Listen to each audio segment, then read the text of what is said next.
नमस्कार साथियों, आप सभी का एक बार पुनः मैं इस सरकार के डिजिटल प्लेटफॉर्म पर हार्दिक स्वागत और अभिनंदन करता हूं। और आज की क्लास के अंदर हम देखेंगे कि जो हमारी N2 है, N2 321,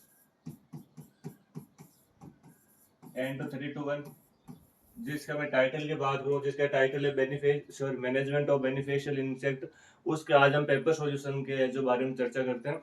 तो चलिए शुरुआत करते हैं आज की क्लास को। और सभी से रिक्वेस्ट है मेरी कि आप क्लास को ज़्यादा से ज़्यादा आपके दोस्तों को शेयर करें। क्लास अच्छी लगे तो आप लाइक जरूर करके जाएं। तो चलिए शुरुआत करते हैं। और मैं आपको बता दूं कि हमारे जो आपके सेकंड सेमेस्टर, फोर्थ सेमेस्टर और सिक्स सेमेस्टर सभी की है जो paper solution class, new type class और गैस पेपर हमारे जो सरोकार का यूट्यूब चैनल है वहाँ पर फ्री ऑफ कॉस्ट आपको उपलब्ध कराए जा रहे हैं। तो ये हमारी प्ले लिस्ट कुछ बनी हुई है।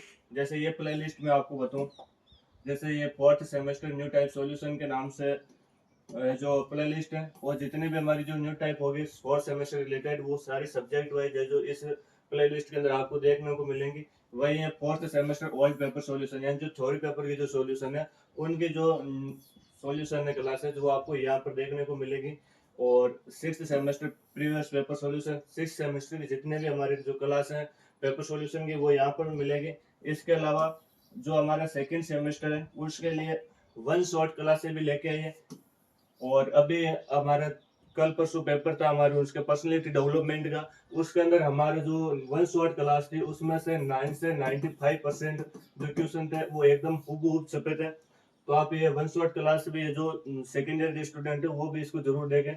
इसके अलावा सेकेंड ईयर के लिए जो प्रीवियस जो पेपर थे ऑल पेपर सॉल्यूशन उनकी क्लास की अलग से हमारे जो प्ले लिस्ट बनी हुई है। तो ये हमारी कुछ प्ले लिस्ट थी। आप जो क्लास चाहिए, आप जिस सेमेस्टर के स्टूडेंट हो वो जाकर इस प्ले लिस्ट को यूट्यूब चैनल पर आप देख सकते हो। आपके दोस्तों के साथ शेयर करना और ज्यादा से ज्यादा आप देखना। तो अब शुरुआत करते हैं। हमारे पहला पेपर हमारा 2023-24 के 2023-24 के पेपर से हमें जो शुरुआत कर रहे हैं। और पहला क्वेश्चन है हमारा ग्राफ्टिंग, कि ग्राफ्टिंग क्या चीज होती है। मैं ग्राफ्टिंग की बात करूं तो ये ग्राफ्टिंग हमारे एक बागवानी का तरीका होता है। क्या होता है? बागवानी का एक तरीका होता है। और इसके अंदर दो पौधों के उत्तकों को जोड़ा जाता है।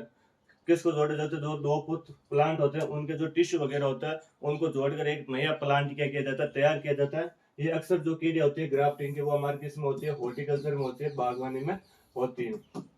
तो ध्यान रखना, ग्राफ्टिंग हॉर्टिकल्चर के अंदर एक एरिया होती है। और इसके अंदर क्या होता है? दो जो प्लांट्स होते हैं उनके जो टिश्यू होता है उनको जोड़ा जाता है और एक नया प्लांट तैयार किया जाता है। मैं बात करूं आमतौर पर ये कीड़े काम पर होते हैं तो हमारे जो फलदार पौधे होते हैं, कौन से फलदार पौधे।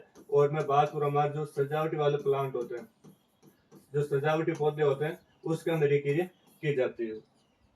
तो चलते हैं नेक्स्ट क्वेश्चन की ओर। और नेक्स्ट क्वेश्चन है हमारा, हाइपोथेरियल ग्रंथि क्या है? हाइपोथेरियल ग्लैंड्स क्या होती है, हाइपोथेरियल ग्रंथि क्या होती है? तो मैं देखते हैं कि ये ग्रंथि होती है वो हमारी श्रमिक मधुमक्खियों के अंदर पाई जाती है। किसके अंदर पाई जाती है? जो श्रमिक हनीबी होती है उसके अंदर ये ग्रंथि पाई जाती है। और ये रॉयल जेली बनाने के काम आती है। किसमें काम आती है? जो रॉयल जेली होती है वो बनाने के काम आती है। रॉयल जेली के बारे में हम आगे पढ़ेंगे। ये क्या होते हैं? ये जो लार्वा और जो रानी मधुमक्खी उसका मुख्य पोषक होती है तो उसको खिलाई जाती है। तो ध्यान रखना, हाइपोथेरियल ग्रंथि क्या होती है? तो हाइपोथेरियल ग्रंथि पहली बात तो पाई किसके अंदर जाती है? श्रमिक मधुमक्खियों के अंदर पाई जाती है। और ये काम क्या आती है? तो ये रॉयल जेली बनाने में काम आती है। जो रॉयल जेली होती है वो हमारी लार्वा और जो रानी मधुमक्खी होती है इसका मुख्य पोषक होती है। चलते हम नेक्स्ट क्वेश्चन की ओर। और नेक्स्ट क्वेश्चन है हमारा सीड लाख, या सीड लाख क्या होता है उसके बारे में देखते हैं। सीड लाख, तो सीड लाख वह कच्चा रेजिनस स्ट्राव है। यह कच्चा रेजिन स्ट्राव होता है जो लाख कीटों द्वारा तब उत्पन्न होता है जब वे होस्ट पौधों पर बने रहते हैं। यह लाख उत्पादन का प्रारंभिक चरण है। तो मैं बात करूं हमारे लाख सीड क्या होता है, तो ये लाख सीड जो हमारे लाख कीट के जो लाख कीट होते हैं वो एक स्त्राव करते हैं जिसको हम रेजिनस बोलते हैं। और ये हमारे होस्ट जो प्लांट होते हैं जहाँ पर लाख कीट हम पालन करते हैं उस पर यह स्त्राव छोड़ा जाता है। और ये हमारे जो लाख उत्पादन होता है उसकी क्या प्रारंभिक चरण है। तो हमारे लाख सीड के बारे में आपको सही अच्छे से समझ में आ गया होगा। नेक्स्ट परिभाषा की बात करें तो नेक्स्ट परिभाषा हमारे स्टिफलिंग। नेक्स्ट परिभाषा हमारी स्टिफलिंग क्या होती है? कि वह प्रक्रिया जिसमें रेशम कीट के प्यूपा लार्वा को गर्मी या उच्च तरीकों से मार दिया जाता है ताकि वे पतंगे न बने। मैं बात करूँ इसके अंदर जो रेशम कीट होती है, पहले बात तो जो स्टिपलिंग होती है वो होती है किसके अंदर है, तो ये हमारे रेशम कीट में होती है। किसमें होती है? रेशम कीट के अंदर। जो रेशम कीट के अंदर जो लार्वा होता है, मैं बात करूँ रेशम कीट के लार्वा की, तो इसको घर में या अन्य तरीकों से मार दिया जाता है। और मार दिया क्यों जाता है? क्योंकि ये क्या न बने, हमारे पतंगे न बने, इसलिए इसको क्या कर दिया जाता है, मार दिया जाता है। तो ये हमारी जो है स्टिपलिंग होगी। चलते हैं नेक्स्ट डेफिनेशन की ओर। और नेक्स्ट डेफिनेशन है हमारी मधुमक्खी फॉरेजिंग। बी फॉरेजिंग या मधुमक्खी फॉरेजिंग क्या होती है? तो इस बी फॉरेजिंग के बारे में जानते हैं कि श्रमिक मधुमक्खियों में फूलों से पराग, रस, पानी और रेजिन एकत्र करती हैं, जो पूरे समूह के लिए उपयोगी होती हैं। तो श्रमिक मधुमक्खियां होती है, तो श्रमिक मधुमक्खियां होती है फूलों से पराग और रस, पराग, रस और पानी, ये तीनों चीज क्या करती है, एकत्र करती है और पूरे समूह के लिए क्या होती है, उपयोगी होती है। इसके अलावा बात करते हैं शहद उत्पादन और पराग के लिए भी आवश्यक होती है। शहद उत्पादन और पराग के लिए भी क्या होता है, हमारी फोरेजिंग आवश्यक होती है। अब हम बात करते हैं क्वेश्चन संख्या 4 की, जो कि हमारे डिफरेंट वाला आता है। दो आपसे जो अंतर पूछे जाएंगे। तो मैं बात करूँ जो 23-24 का जो पेपर था उसके अंदर हमारे से पूछा गया कि राउंड डांस अर्थात गोल नृत्य और टेल वेगिंग डांस अर्थात पूंछ हिलाने वाला जो नृत्य है, इन दोनों के बीच में क्या डिफरेंट है। तो देखते हैं जो गोल नृत्य होता है इसके अंदर देखते हैं कि जो निकटवर्ती भोजन होता है, यानी भोजन यदि निकट में या पास है, निकट या पास में यदि भोजन है तो वो आपके कैसे नृत्य करते हैं, तो वो हमारे गोल नृत्य करती है। कैसा नृत्य करती है? गोल नृत्य करती है। यही भोजन यदि दूर है, दूर कितना, तो 100 मीटर से अधिक, कितना, 100 मीटर से अधिक यदि है, तो हमारे कैसा, टेल वेगिंग डांस करती है। कैसा करती है? टेल वेगिंग डांस करती है। इसके अलावा इसमें दिशा नहीं बताती है, इसमें दिशा नहीं बताती है, जबकि जो हमारी टेल वेगिंग डांस है इसके अंदर दिशा भी बताती है और साथ के साथ में क्या बताती है, दूरी भी बताती है। दिशा और दूरी दोनों बताती है। इसके अलावा हम बात करें तो मधुमक्खी गोल घेरों के अंदर घूमती है। राउंड डांस के अंदर मधुमक्खी होती है वो किसके अंदर बोलती है, राउंड शेप के अंदर बोलती है, गोल घेरों के अंदर घूमती है। इसके अंदर जो मधुमक्खी होती है वो हमारी सीधी रेखा में पूंछ हिलाते हुए चलती है, सीधी रेखा के अंदर चलती है। और कैसे, जो पूंछ होती है उसको हिलाते हुए चलती है। इसके अलावा पास में भोजन की उपस्थिति बताती है। गोल नृत्य तब किया जाता है जब भोजन कहाँ पर उपलब्ध, पास में उपलब्ध हो, अर्थात 50 मीटर के दायरे के अंदर हो आप हो। इसके अलावा जो हमारे टेल वैगिंग डांस है इसके अंदर मधुमक्खी कब तब करती है, जब वो भोजन हमारा दूर तो अर्थात 100 मीटर से अधिक हो। तो हमारे इन दोनों के बीच में डिफरेंट हुआ आपके राउंड डांस के अंदर और टेल वैगिंग डांस के अंदर। एक बार पुनः आप इसको वापस देख लेना। अब चलते हैं आगे नेक्स्ट क्वेश्चन की ओर। और नेक्स्ट क्वेश्चन है हमारा सफेद मस्कार्डिन रोग और हरा मस्कार्डिन रोग। इन दोनों के बीच में आपको डिफरेंट बताना। क्वेश्चन चौथे के अंदर दो क्वेश्चन आता है, ये तो हमने देख लिया। और दूसरा हमारा जो क्वेश्चन है वो है कि हमारा सफेद मस्कार्डिन रोग और हमारा हरा मस्कार्डिन रोग, इन दोनों के बीच में आपको क्या बताना है, डिफरेंट बताना है। तो पहले देख देंगे सफेद मस्कार्डिन क्या होता है कि कीट के शरीर पर सफेद फफूंद दिखाई देती है। जो कीटों का शरीर होता है उसमें कैसी फफूंद दिखाई देती है, हमारे सफेद रंग की, व्हाइट कलर की फफूंद देती है। जबकि जो हरा मस्कार्डिन रोग होता है इस पर हरे रंग की क्या देती है, हमें फफूंद दिखाई देती है। मैं वही बात करूं, दूसरा विषय है रेशम कीट अन्य कीटों को प्रभावित करता है। ये रेशम कीट और अन्य कीटों को भी क्या करता है, प्रभावित करता है। जबकि ये मुख्यतः किसको, रेशम कीट को ही प्रभावित करता है। सफेद मस्कार्डिन इधर रेशम को भी प्रभावित करता है, इसके अलावा जो अन्य कीट होते हैं उनको भी प्रभावित करता है। जबकि जो हरा मस्कार्डिन रोग होता है वो केवल और केवल जो रेशम कीट को क्या करता है, आपका प्रभावित करता है। नेक्स्ट डिफरेंट देखते हैं कि हवा उपकरण आदि से फैलता है। हवा या जो कोई भी उपकरण है रेशम कीट पालन के अंदर, जो भी उपकरण हम यूज करते हैं उनसे क्या फैलता है। जबकि ये आपका जो हरा मस्कार्डिन रोग है वो हमारे संक्रमित कीटों से फैलता है। किससे फैलता है? संक्रमित कीटों से फैलता है। इसके अलावा मैं बात करूं, चौथा डिफरेंट है कि सफाई और हमारे जो एंटी फंगल स्प्रे होता है इनका क्या करना चाहिए, यूज करना चाहिए। और इसके अंदर भी आपको एक तो आर्द्रता नियंत्रण करनी चाहिए। यदि आर्द्रता नियंत्रण करके हरा मस्कार्डिन रोग से बचा जाए। इसके अलावा इसके अंदर हमें जो एंटी जो फंगल होती है उस स्प्रे का क्या करना चाहिए, यूज करना चाहिए। तो ये हमारे दोनों हो गए, हरा मस्कार्डिन रोग और आपके सफेद मस्कार्डिन रोग। चौथा आप इसके स्क्रीनशॉट ले सकते हो। वापस आपको बता दूं, सफेद के अंदर, इसके अंदर सफेद रंग की जो फफूंद होती है वो दिखाई देती है, इसके अंदर हरे रंग की फफूंद दिखाई देती है। ये केवल और केवल रेशम कीट को और अन्य कीटों को प्रभावित करता है। ये केवल और केवल किसको करता है, रेशम कीट को प्रभावित करता है। हवा उपकरण आदि के माध्यम से फैलता है, ये संक्रमित कीटों के माध्यम से फैलता है। ये सफाई या एंटी फंगल्स इसके लिए यूज कर सकते हैं, बचाव के लिए इसके अंदर आपको आर्द्रता नियंत्रण रखनी है और एंटी फंगल स्प्रे यूज कर सकते हैं। चलते हैं नेक्स्ट क्वेश्चन की ओर। और नेक्स्ट क्वेश्चन है हमारा परजीवी परभक्षी परजीवी और परजीवी वाले कुल्लों के नाम लिखिए। तो वो कौन कौन से कुल है जिसके अंदर आपके परभक्षी आते हैं, परजीवी आते हैं और हमारे परजीवी आते हैं। उन कुल्लों की क्या लिखना है, आपको नाम लिखना है, उनके आपको क्या लिखना है, ऑर्डर लिखना है। ठीक है, मैं पहला ऑर्डर की बात करूँ, पहला है हमारा कोलियोप्टेरा। कौन सा है, कोलियोप्टेरा है। कोलियोप्टेरा के अंदर मोस्टली आते हैं हमारे बीटल। कौन आते हैं, बीटल आते हैं। कोलियोप्टेरा के अंदर कौन आता है, आपके बीटल आते हैं। इसमें परभक्षी कीट होते हैं। कौन से कीट होते हैं, परभक्षी होते हैं। जैसे इसके अंदर मैं आपको एग्जांपल बात करूं तो कौन है हमारा, लेडी बर्ड बीटल। कौन है, लेडी बर्ड बीटल। तो कोलियोप्टेरा, कोलियोप्टेरा के अंदर कौन आते हैं, बीटल आते हैं। और मैं बात करूं इसके अंदर जो बीटल होते हैं वो कैसे होते हैं, परभक्षी टाइप के होते हैं। और जैसे एग्जाम के अंदर एग्जाम्पल है जैसे क्या आएगा आपका, लेडी बर्ड बीटल आएगा। इसके अलावा आता है हमारा हेमिप्टेरा। कैसा आता है, हेमिप्टेरा। हेमिप्टेरा के अंदर आता है मोस्टली जो बग होते हैं हमारे, वो किसके अंदर आते हैं, हमारे हेमिप्टेरा के अंदर आते हैं। इसको हत्यारा कीट जैसे परभक्षी आदि शामिल है।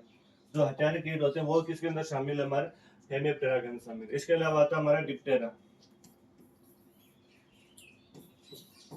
डिप्टेरा, डिप्टेरा की बात करूं तो इसके अंदर आते हैं फिल्स। जो फिल्स वगैरह होते हैं वो इसके अंदर आते हैं। इसमें टेकोनिड मक्खियां जैसे परजीवी शामिल हैं। इसके अंदर मोस्टली जो परजीवियां होता है वो शामिल होता है। कोलियोप्टेरा के अंदर परभक्षी थे, हेमिप्टेरा के अंदर जो हत्यारे कीट होते हैं एक तरह से ये भी परभक्षी होते हैं। इसके अलावा जो डिप्टेरा होता है इसके अंदर परजीवियां आते हैं इसका। इसके अलावा अगला जो कुल है वो हमारा हाइनोप्टेरा। हाइनोप्टेरा के अंदर भी कौन आता है, हमारे परजीवियां आते हैं। कौन आता है, परजीवियां आते हैं। परागणकर्ता और परभक्षी कीट होते हैं। ये कैसे होता है, हमारे परागणकर्ता और परभक्षी कीट होते हैं। इसके अलावा बात करूं न्यूरोप्टेरा। अगला जो हमारा टूल है वो हमारा कौन सा है, न्यूरोप्टेरा। न्यूरोप्टेरा के अंदर इसके अंदर हरे जो लेस विंग वाले जो कीट होते हैं, हरे जो लेस विंग वाले जो कीट होते हैं वो मोस्टली इसके अंदर हमारे न्यूरोप्टेरा के अंदर आते हैं। तो ये 5 हमारे परभक्षी परजीवी और परजीवी से संबंधित क्या हमारे कुल है। कौन कौन से, कोलियोप्टेरा। कोलियोप्टेरा के मोस्ट बीटल आएंगे जिसके अंदर लेडीबर्ड बीटल होगा। इसके अलावा आता है हमारा हाइनोप्टेरा जिसके अंदर मोस्टली बग आते हैं। इसके अलावा आता है हमारा डिप्टेरा जिसके अंदर परजीवी आते हैं, जिसके अंदर मलकियां वगैरह आ जाएंगे। हाइनोप्टेरा जिसके अंदर मोस्टली परजीवी आते हैं। और इसके अलावा आता है हमारा न्यूरोप्टेरा जिसके अंदर जो हरे लेस विंग वाले जो कीट होते हैं वो इसके अंदर आते हैं। तो हमारे 5 कुल है, इसके बारे में आप जो अच्छे से देख लेना। चलते हैं नेक्स्ट क्वेश्चन की ओर। और नेक्स्ट क्वेश्चन है कि 5 परागणकारी कीटों के वैज्ञानिक नाम लिखिए। 5 परागणकारी कीटों के वैज्ञानिक नाम आपको इसके अंदर लिखना है। ऐसे 5 कीटों के नाम बताओ जो परागण के अंदर कैसे होते हैं, सहायक होते हैं या परागण में करते हैं। Write down the scientific names of 5 pollinators insect. अर्थात 5 पॉलिनेटर इंसेक्ट परागणकारी जो कीट है उनके आपको क्या लिखना है, नाम लिखना है। जैसे यहाँ पर पहला नाम है वो है हमारा Apis mellifera. Apis mellifera, Apis mellifera आप नाम देखते हैं या मैं बोलते समझ गए होंगे ये किसका नाम है। तो ये हमारा यूरोपियन जो हनी बी है, यूरोपियन जो मधुमक्खी है, इसका ये वैज्ञानिक नाम है एपिस मेलिफेरा, जो कि हमारी किस्म सहायक होती है, परागण में सहायक होती है। इसके अलावा हमारा एक नाम सुनूंगा आपने, एपिस करेना। जो एपिस करेना होती है वो हमारी जो इंडियन जो हनी बी होती है, भारतीय जो मधुमक्खी है उसका जो साइंटिफिक नेम है। इसके अलावा आपको ध्यान रखना आपके जो बोम्बस स्पीसीज, बोम्बस स्पीसीज आपने नाम सुनूंगा भोरा मक्खी। जो भोरा मक्खी होती है उसका जो नाम है साइंटिफिक वो हमारे क्या बोम्बस स्पीसीज है, जिसको हम बम्बल्स बी के नाम से भी जानते हैं, बम्बल्स बी के नाम से भी जानते हैं। इसके अलावा मैं बात करूं, अगला नाम है साइक्लोपा स्पिरिस, जिसके अंदर आपने नाम सुना होगा कारपेंटर बीज। वो आपने मधुमक्खी वो देखी होगी जो लकड़ी के अंदर अक्सर छेद करती हुई आपको कहीं न कहीं नजर आएगी।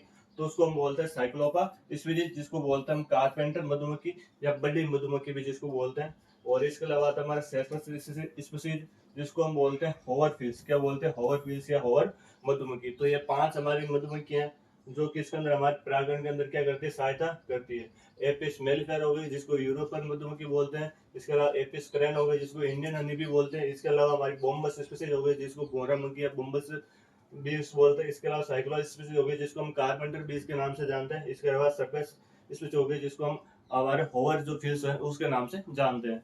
चलते हैं नेक्स्ट आगे, नेक्स्ट क्वेश्चन के बारे में चर्चा करते हैं। और नेक्स्ट क्वेश्चन है हमारा प्रमुख खरपतवार नाशक कीड़ों का विस्तार से वर्णन कीजिए। प्रमुख जो खरपतवार नाशक है उसके बारे में आपको बताना है। Describe the important weeds killer in the details. जो वीड्स किलर होते हैं खरपतवार नाशक होते हैं उनके बारे में बताना है। तो सबसे पहले देखते हैं कि जो खरपतवार होते क्या हैं या खरपतवार नाशक होते क्या है। तो ऐसे रसायन जो अवांछित पौधे, जो अवांछित पौधे हो गए जैसे वीड्स वगैरह हो गए, उनको मारने या उनकी वृद्धि को रोकने के लिए क्या करते हैं, उपयोग करते हैं। तो सबसे पहले जो खरपतवार नाशक होते क्या है, हेर्बिसाइड्स क्या होता है, तो वे ऐसे रसायन जो हमारे अवांछित पौधे होते हैं जैसे खरपतवार वगैरह हो गए, उनके वृद्धि को या तो रोक देते हैं या उनको क्या कर देते हैं, मार देते हैं। क्या कहलाते हैं हमारे, आपके खरपतवार नाशक कहलाते हैं। इसके अलावा बात करें इसके टाइप की, तो इसके यूज के आधार पर इसको दो तीन भागों के अंदर बांटा गया है। जैसे यहाँ पर आता है कि हमारा प्री इमरजेंस, प्री इमरजेंस का मतलब होता है बीज अंकुरण से पहले इनका यूज लिया जाता है। किसे, बीज अंकुरण से पहले यूज लेता है। जैसे इसके अंदर एग्जांपल बता रहे कि हमारा एटाजिन, एटाजिन और हमारे पेंडामेथलिन, एटाजिन और पेंडामेथलिन, ये इसके क्या हुए एग्जांपल हो गए। इसके अलावा आता है post emergence. Post emergence herbicide कौन सा होता है, जल जब फसल आपके अंकुरण के बाद में यूज लेते हैं। किसके, अंकुरण के बाद में इनका क्या लेते हैं, यूज लेते हैं। जैसे 2,4-D हो गया और कौन सा हो गया हमारा ग्लाइफोसेट हो गया। इसके अलावा हम आता है सेलेक्टिव हर्बिसाइड होते हैं।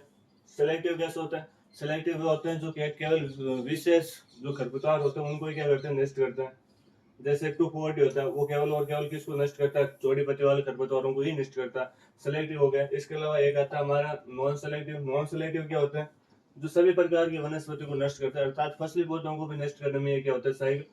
मोस्टली इनका जो यूज है वो हम जो हमारे जो फील्ड होते हैं उसके अंदर यूज नहीं करते हैं, खेतों वगैरह के अंदर इसका यूज नहीं करते। इसका यूज कहाँ पर करते हैं, तो जो गोदाम वगैरह होता है और जहाँ पर जो रेलवे ब्रिज वगैरह होता है, रेलवे लाइन के आसपास वाली जगह जहाँ पर संपूर्ण वनस्पति को क्या करना पड़ता है, नष्ट करना पड़ता है, वहां पर इनका मोस्टली यूज करते हैं। इसके अंदर आपके दो एग्जांपल आ जाएंगे। आपका एक तो आएगा ग्लाइफोसेट, एक आएगा आपका कौन सा, पैराक्विट। ग्लाइफोसार और पैराक्विट हमारे किस टाइप के खरपतवार से, नॉन सेलेक्टिव टाइप के।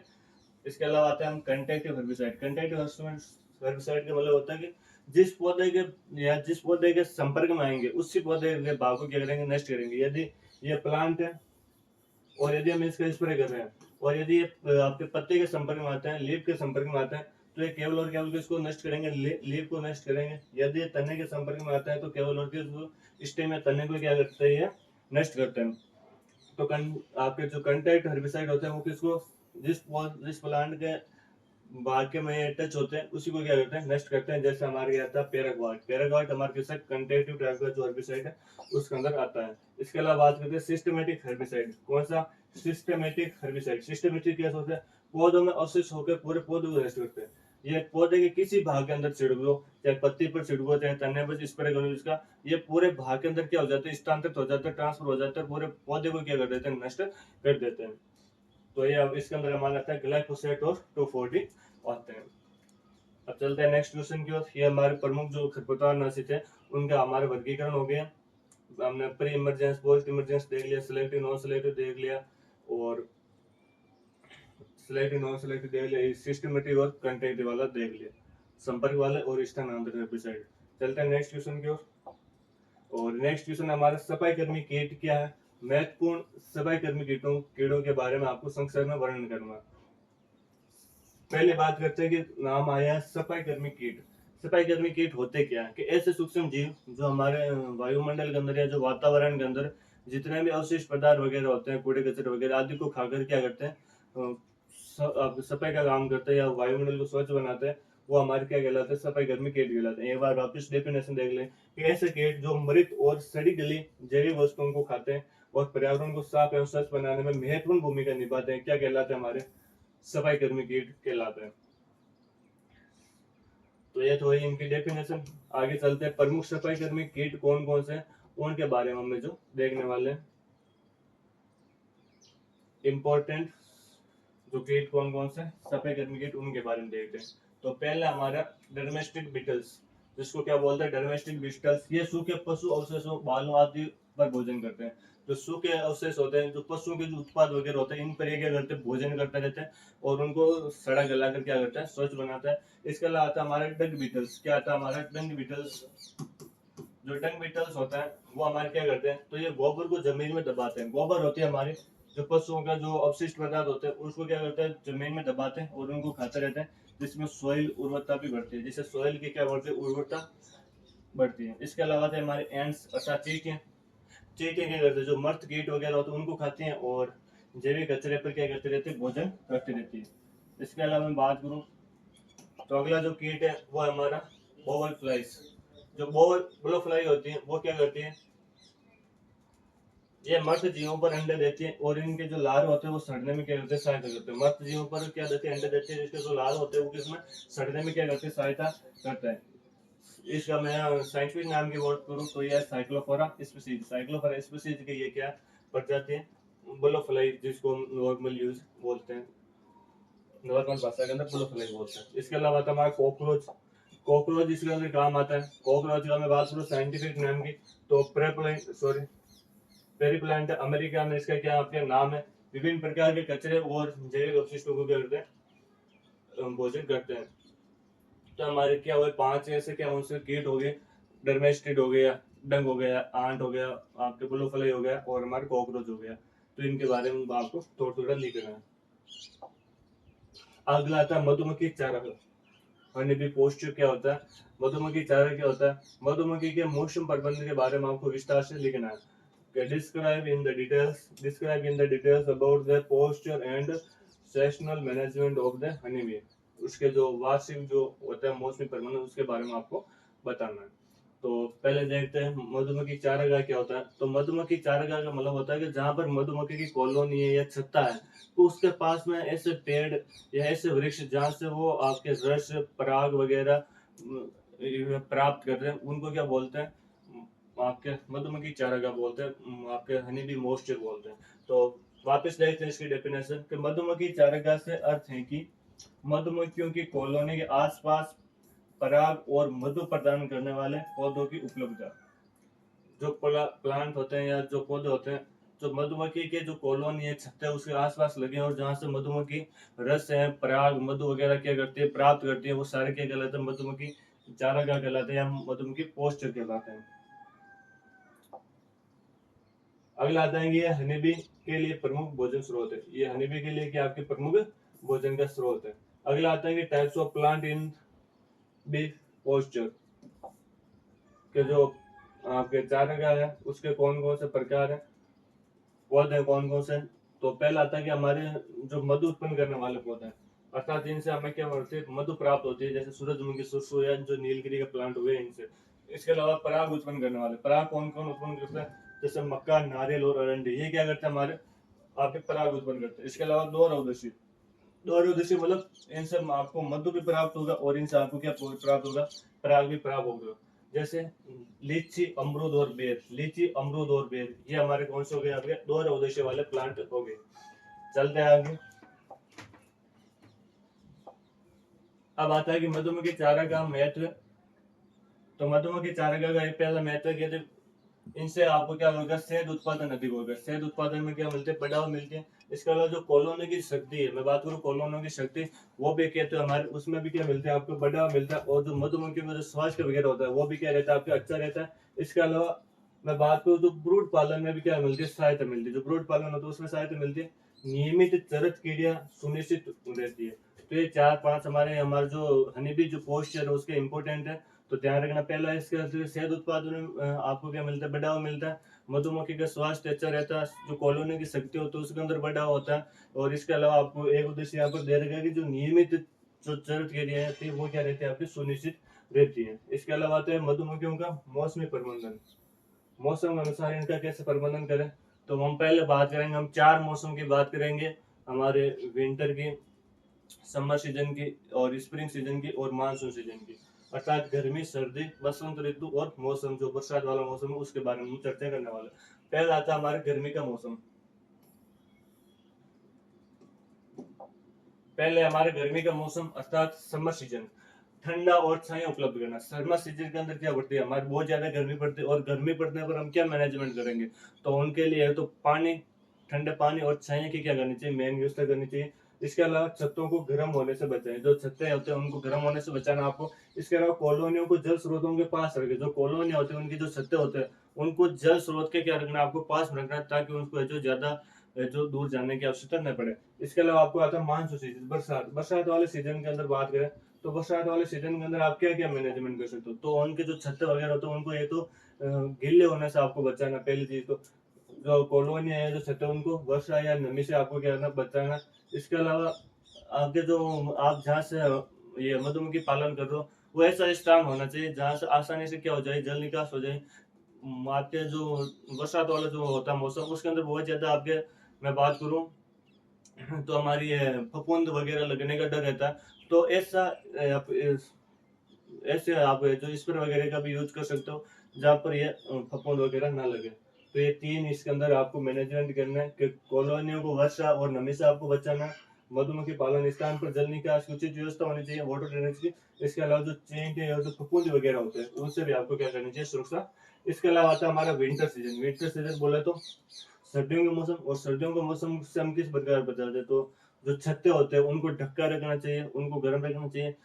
जो मधुमक्खी वगैरह होते हैं उनको ज्यादा जो दूर नहीं जाना पड़े, इसलिए उनके पास में हमें जो चीनी वगैरह सिरप वगैरह होता है उनका जो गोल है वो उनके पास में रखना चाहिए। और तो ये दो मैनेजमेंट हो गई। पहला तो हो गया छातों को ढककर गर्म रखें, और दूसरा होता है कि चीनी सिरप और पराग विकल्प उनको दे।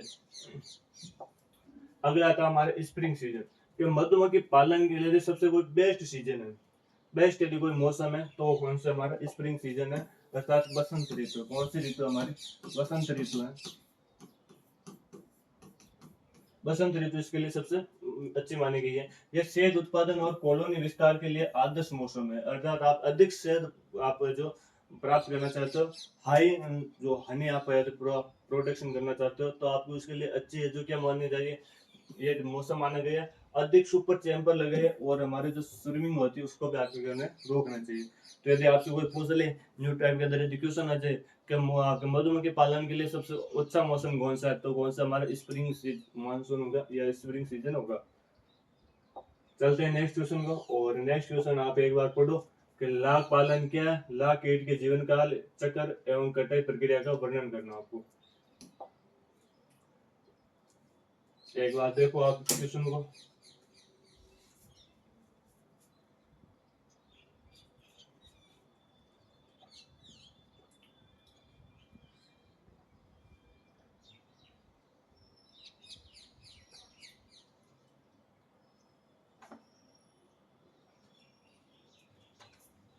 हाँ, तो क्वेश्चन था कि हमारा लाख पालन क्या है।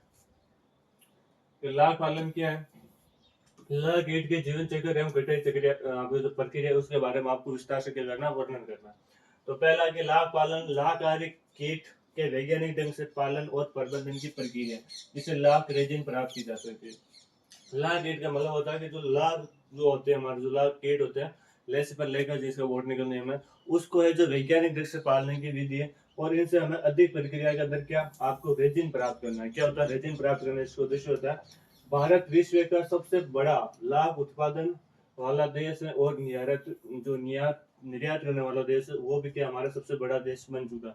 तो यदि आपसे पूछ ले कि विश्व के अंदर सबसे ज्यादा लाख उत्पादन कहाँ पर होती है, इंडिया का होती है, और जाहिर सी बात है जहाँ पर लाख उत्पादन ज्यादा होगी निर्यात वो सबसे ज्यादा वही करेगा। इसके अलावा आता है जीवन चक्र। जीवन चक्र की बात करें तो सबसे पहले आता है इसका साइंटिफिक नेम, इसका साइंटिफिक नेम हमारे केरिया लेका। इसके अलावा आप लेसिफर लेकर भी याद रख सकते हो,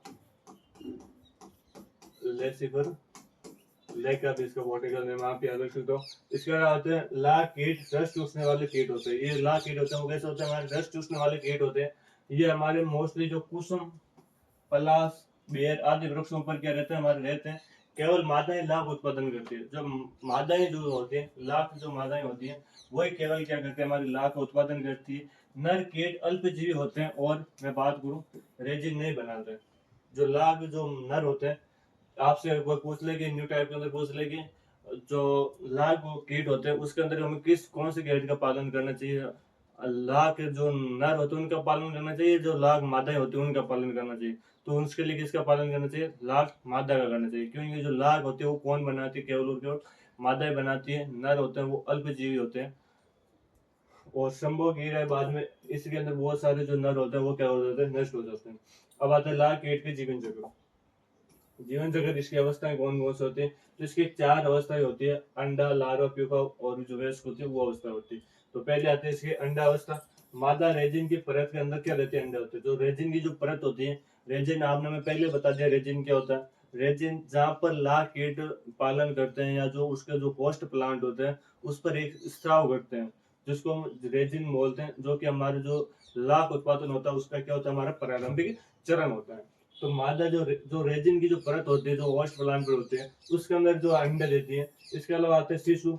शिशु होते हैं हमारे छोटे शिशु होते हैं जो बाहर निकलते हैं और पौधों को कोमल शाखाओं पर क्या करते हैं? बस जाते हैं।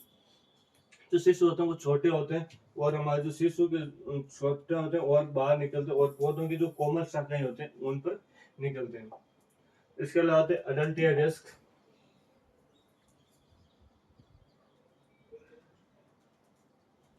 अडल्टिया डेस्क तो ये मादा लाख स्राव करती है, नर पंख विकसित होते हैं, पर शंभों के बाद में क्या होता है? मर जाते हैं। जो नर होते हैं वो तो हमारे अल्पजीवित होते हैं और शंभों के बाद में क्या हो जाता है? मर जाता है। और जो मादाएं होती हैं वो ला कर क्या करती है? स्त्राव करती है। और नर के अंदर क्या होता है? हमारे पंख भी क्या होते हैं? विकसित होते हैं। इसके अलावा आता है लाख की कटाई प्रक्रिया। लाख कैसे प्राप्त करें, इसकी क्या कटाई प्रक्रिया, इसके बारे में एक बार देखते हैं। हार्वेस्टिंग ऑफ लाख, है ना। तो पहले आता है स्क्रिपिंग। स्प्रिंग का मतलब होता है खुरचाई करना। क्या होता है? खुरचाई। खुरचाई का मतलब होता है खुरचना। मतलब आप जो शाखा पे जो लाख कीट होता है उस जो खुरच का क्या करना? अलग करना या निकालना। इसके बाद आता है ड्राइंग। ड्राइंग का मतलब होता है सुखाना। जो आपने रेजिन प्राप्त किया जो शाखाओं से उसको सुखाना, एकत्रित कर उसको सूर्य के प्रकाश में क्या करना? सुखाना क्या कहलाता है? ड्राइंग कहलाता है। इसका आता है सिल्विंग। सिल्विंग का मतलब होता है छनई। क्या करना? छनई। जो भी हमारे जो लाख है उसके अंदर जो भी अशुद्ध है, जो भी लाख कीट है, जो किसी प्रकार के जो अशुद्ध है उनको क्या करना? जो छलनी होती है उससे अलग करना क्या कहता है? सिल्विंग कहलाता है। इसके अलावा आता है हमारा प्रोसेसिंग अर्थात प्रसंस्करण। प्रसंस्करण में क्या होता है कि इसका प्रसंस्करण करके सीड लाख बटन या लाख या सेल्फ बनाया जाता है। तो हमारे 4 प्रोसेसिंग हो गई कि इसकी लाभ जो हार्वेस्टिंग है उसकी क्या हुई? 4 कटाई प्रक्रिया हो गई। स्क्रैपिंग खुजना, सुखाना, छनाई करना और प्रोसेसिंग या प्रसंस्करण करना। नेक्स्ट क्वेश्चन है शहतूत। शहतूत की खेती, रेशम कीट पालन की कटाई और पालन तकनीक के बारे में आपको लिखना है कि शहतूत की खेती क्या होती है, रेशम कीट कटाई क्या होती है, रेशम कीट को जो पालने की तकनीक उसके बारे में बताना आपको। Write down about mulberry cultivation, harvesting, and the rearing techniques of the silkworm. तो देखते हैं कि पहला आता है कि शहतूत। रेशम रेशम कीट पालन का जो मुख्य पौधा है जहाँ पर हमें मेनली हम उस पर उत्पादन करते हैं तो कौन सा? हमारा शहतूत है। कौन सा? शहतूत है। इसके अलावा आता है क्लाइमेट एंड सोइल। तो आपको पहले बताना है शहतूत की खेती के बारे में। तो शहतूत की खेती के लिए क्लाइमेट और सोइल कैसी चाहिए? तो मैं बात करूँ जलवायु, तो जलवायु चाहिए गर्म और आर्द्र। कैसी चाहिए? गर्म और आर्द्र जलवायु चाहिए। इसके अलावा जो सोइल है वो अच्छे जल निकास वाले जो बलुई दोमट मृदा है वो इसके लिए अच्छी रहती है, जिसका पीएच मान 6.2 से 6.8 के बीच में हो। इसके अलावा था प्रोपोगेशन एंड प्लांटिंग, कि इसका प्रवर्धन कैसे करेंगे और इसकी प्लांटिंग कैसे करते हैं किसकी? मलबेरी की। तो पहला आता है प्रोपोगेशन। प्रोपोगेशन तने की कटिंग और पौधे द्वारा, और इसके अंदर जो स्पेस होता है वो 60x60 सेंटीमीटर या हम 90x90 सेंटीमीटर को कर सकते हैं। इसके अलावा इरिगेशन। सूखे मौसम में ज्यादा सूखा यदि है तो वहाँ पर थोड़ी सिंचाई की ज्यादा जरूरत पड़ेगी, वरना ज्यादा जिसके अंदर जरूरत नहीं तो नहीं पड़ती, नियमित अंतराल के अंदर क्या करनी पड़ती है? सिंचाई करनी पड़ती है। इसके अलावा आता है हमारे फर्टिलाइजर। इसके अंदर FYM देते हैं, फार्म यार्ड जो गोबर की खाद होती है वो देते हैं इसके अंदर। इसके अलावा मैं बात करूँ तो इसके अंदर NPK। एनपीके किसके आधार पर देते हैं? तो इसमें देते हैं बेस्ड ऑन लीफ फिल, अर्थात जो पत्तियों की उपज होती है उसके आधार पर इसके अंदर एनपीके आपको देना पड़ता है। तो ये हमारे को इसके खेती हो गई, हमारे शहतूत की खेती के बारे में हो गया। इसके अलावा यहाँ पर बता रहे हार्वेस्टिंग एंड मलबरी लीव्स। तो शहतूत की जो पत्तियां होती है उसकी हार्वेस्टिंग किस प्रकार करते हैं? तो 60 से 70 दिनों बाद पत्तियां काटी जाती है। जो शहतूत की पत्तियां होती है वो 60 से 70 दिन बाद में काटी जाती हैं और हाथ से तोड़कर या शाखाओं को काटकर, या तो आप जो पेड़ होता है शहतूत तो उसको ऊपर चढ़कर उसकी शाखाओं से एक एक पत्ती को तोड़ सकते हैं, या ऐसे ना करो तो आप जो शाखाएं होती है उसको काट कर बाद में इसकी पत्तियों को आप अलग कर सकते हो। इसके अलावा रेशम कीट पालन तकनीक। रेशम कीट प्रजाति सिल्क वॉर्म स्पीसीज। रेशम कीट प्रजाति, तो रेशम कीट प्रजातियों में आते हैं सिल्क वॉर्म स्पीसीज या रेशम कीट प्रजाति। इसके अलावा होता है बॉम्बैक्स मोरी जो शहतूत रेशम कीट होती है। इसके अलावा अदर होती है वेराइटी होती है, जैसे एक होती है हमारी टसर, एक होती है मूंगा मूंगा एक होती है हमारी एरी एरी। ये तीन इसकी प्रजातियां, ये हमारी नॉन मलबेरी जो प्रकार की आपके सिल्क वॉर्म है ना।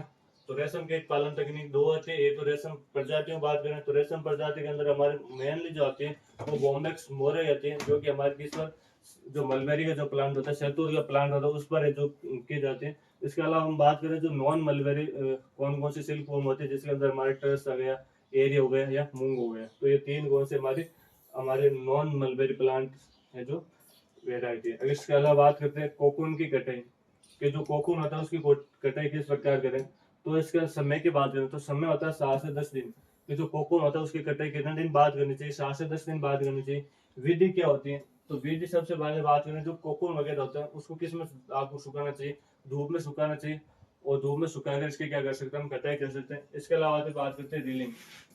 रीलिंग क्या होती है, तो रीलिंग का मतलब होता है जो कोकून होता है उस कोकून से जो रेशम का होता है, रेशम अलग करने की जो प्रक्रिया होती है उसको हम क्या बोलते हैं, हमारे रीलिंग बोलते हैं। ये यहाँ पर लिख रखा है कि कोकून से रेशम का जो धागा निकालना क्या कहलाता है, हमारा आपके रीलिंग कहलाता है। इसके अलावा पालन का समय एवं सावधानी। अगले जो हमारी हेडिंग है कि रेशम कीट पालने के समय और सावधानी कौन कौन से रखनी चाहिए।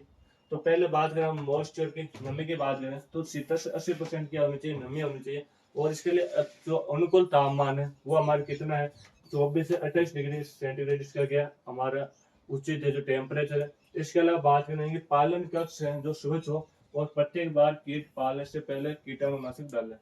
कि इसका जो जहाँ पर हम हमारे जो रेशम कीट पालन कर रहे हैं वो इसके जो कक्ष है वो एकदम स्वच्छ होने चाहिए। और एक बार हम इससे प्रोडक्शन लेने के बाद इसके जो कक्ष है वो जो कीटाणुनाशक होते हैं उनसे क्या करना चाहिए, आपको जो साफ करना चाहिए। इसके अलावा आता है ताजे और साफ शहतूत की पत्तियों इनको खिलानी चाहिए। और इसके लिए सबसे अच्छी होती वही है, तो वह हमारा मलबेरी अर्थात बॉम्बैक्स जो मोरई होती है उसको है जो पालन कर सकते हैं। चलते हैं नेक्स्ट क्वेश्चन की ओर। नेक्स्ट क्वेश्चन हमारा जो पेपर है वो है 2022-23 का। कौन सा 2022-23 का पेपर रहने वाला अगला। और पहला है कि परजीव्याप पैरासाइट्स क्या होता है, परजीव्याप या पैरासाइट्स क्या होता है।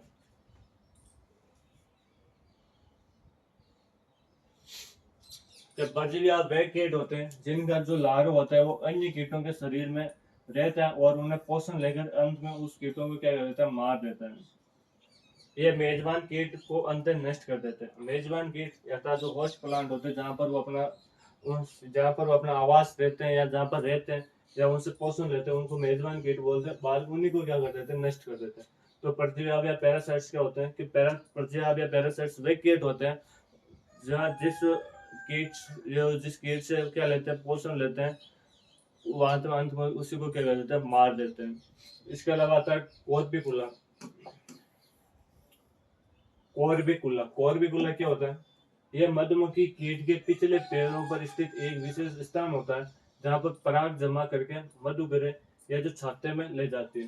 कोरी जो बुला होता है, कोरिबुला पहली बात तो ये होती है इसके अंदर होती है, तो ये होती है हमारी हनीबी के अंदर या मधुमक्खी के अंदर होती है। ये मधुमक्खी के पैरों के अंदर जो पिछले पैर होते हैं उसके अंदर एक संरचना पाई जाती है जहाँ पर ये थैलीनुमा संरचना है, जहाँ पर ये पराग जमा करती है। क्या करते हैं, जो पराग होते हैं उसको जमा करके जो छत्ते वगैरह होते हैं या जो जिसको मधुग्रह बोल सकते हैं वहां पर जाती है। इसको हम पराग कटोरा भी बोलते हैं। क्या बोलते हैं हम, पराग कटोरा। पराग कटोरा भी इसको बोलते हैं, पराग कटोरा या पराग टोकरा है ना। इसके अलावा आता है रंगीन फसलें। रंगीन क्रॉप्स क्या होते हैं, रंगीन फसलें क्या होती है। रंगीन या कलरफुल जो मैं बात करूँ क्रॉप्स क्या होते हैं, रंगीन फसलें वे फसलें जो फूलदार पौधे होते हैं जो मधुमक्खियों को पराग और अमृत प्रदान करता है, अर्थात जिससे पोषण प्राप्त करते हैं और शहद उत्पादन क्या करते हैं।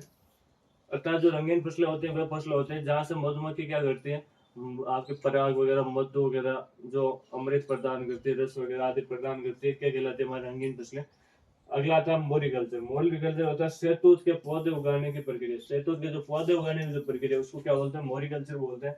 इसके अलावा रेशम कीट के खाने के लिए पत्ते क्या होते हैं उपलब्ध कराई जा सकती है। इसके अलावा था परपक्षी और परजरी में आपको डिफरेंट बताना। प्रेडेटर और पैरासाइट के अंदर आपको क्या बताना डिफरेंट। परपक्षी और कौन सा था हमारे परजीवी, इन दोनों का आपको बीच में क्या बताना डिफरेंट बताना। परपक्षी ऐसे जीव जो अन्य जीवों को मारकर अपना क्या करता है भोजन बनाता है। परपक्षी मतलब भक्षण करता है। तो ऐसे कीट जो दूसरे कीट का क्या करता है मारकर उसका क्या करता है पोषण प्राप्त करते हैं या उनसे भोजन बनाता है।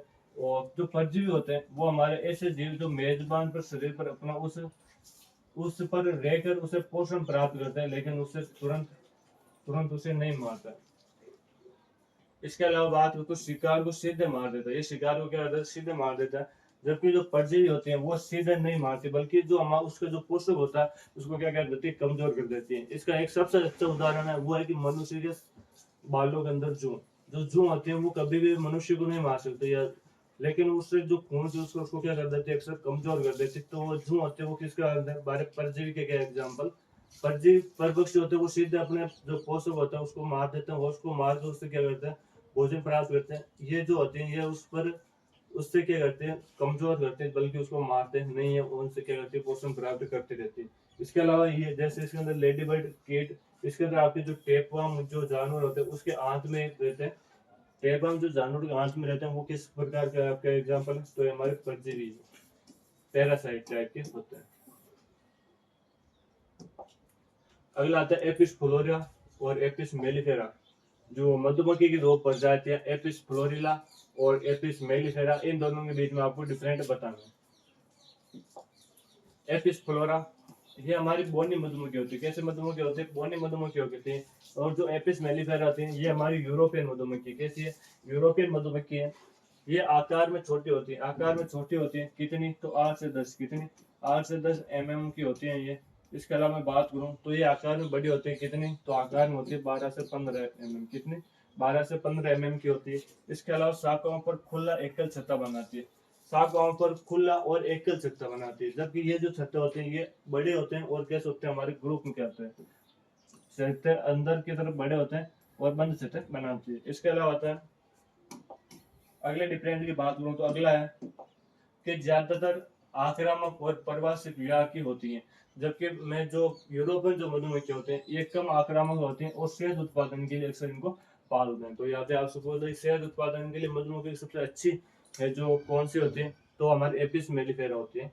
इसके अलावा ये इनसे शहद उत्पादन आपके क्या होता है कम होता है, इनसे शहद उत्पादन अधिक होता है। अर्थात यदि हमें कमर्शियल यदि किसका इम्पोर्टेंस है व्यावसायिक उत्पादन के लिए यदि किसी मधुमक्खी का पालन करना तो हमारे मेलिस एपिस मेलिफेरा होगी या यूरोपियन मधुमक्खी होगी। तो ये हमारे इन दोनों के बीच में डिफरेंट हो गया। चलते हैं नेक्स्ट क्वेश्चन की ओर। और नेक्स्ट क्वेश्चन है ला की खेती के लिए किन्हीं 5 होस्ट पौधों के सामान्य और वैज्ञानिक नाम लिखना। ला की खेती के लिए किन्हीं 5 होस्ट पौधों के सामान्य एवं वैज्ञानिक नाम लिखना। तो ला कीट विशिष्ट होस्ट पौधों पर रहते हैं जैसे उन्हें पोषण प्रदान करते हैं। जैसे मैंने आपको 2 से नाम पहले बताए थे। जैसे एक हो गया हमारा कुसुम पलाश वगैरह हो गया। इन पर क्या रहते हैं ये रहते हैं बेर पर रहता है। बेर पर आप जो ला कीट पालन कर सकते हैं। इसके अलावा बबूल पर रह सकते हैं। ये 5 प्रकार के होस्ट पौधे उनके वैज्ञानिक नाम के साथ दिए गए हैं। पहला आता है हमारा पलाश सूरज इसका नाम है। इसके अलावा बेर, इसके अलावा कुसुम साल और बबूल, ये 5 पौधे हैं जिन पर क्या हम लाभ उत्पादन कर सकते हैं। इसके अलावा ये पौधे की खेती के लिए महत्वपूर्ण है क्योंकि ये लाभ कीटों के विकास में सहायक होते हैं। तो ये हमारा वर्क क्वेश्चन 5वां। अब चलते हैं नेक्स्ट क्वेश्चन। और नेक्स्ट क्वेश्चन में सेल के बनाने की प्रक्रिया एवं सेल का उपयोग।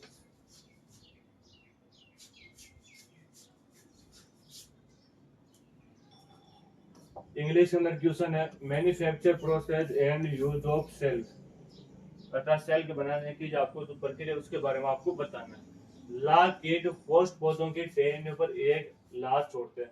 जो लार्वा कीट होते हैं वो जो होस्ट प्लांट होते हैं उनके टहनियों पर क्या करते हैं एक लार्वा छोड़ते हैं जिससे कच्चा लार्वा और जिसको हम स्टिलिक बोलते हैं क्या बोलते हैं स्टिलिक बोलते हैं वो छोड़ते हैं। इसके अलावा इसे कच्चे लाह को टहनियों से खुरच कर क्या करता है, इकट्ठा किया जाता है। इसे कच्चे लाह को टहनियों से खुरच कर क्या कर लेते हैं, इकट्ठा कर लेते हैं। तो जो होस्ट प्लांट जो लाह कीट होते हैं, सबसे पहले तो इनसे जो एक रेजिन, मैंने आपको बताया था रेजिन, रेजिन जो होस्ट प्लांट होता है उस पर एक लाह छोड़ते हैं जिसको हम रेजिन के नाम से जानते हैं, और उसको बाद में उसको खुरच कर क्या कर लेते हैं, अलग कर लेते हैं। और अलग करने के बाद में साफ किए गए जो स्टिलेट होता है उसको गर्म पानी में भिगोकर लाल को घोल लिया जाता है। जो स्टिलेट होता है उसको गर्म पानी में भिगोकर उसको क्या कर लेते हैं, घोल लेते हैं। इसके अलावा आता है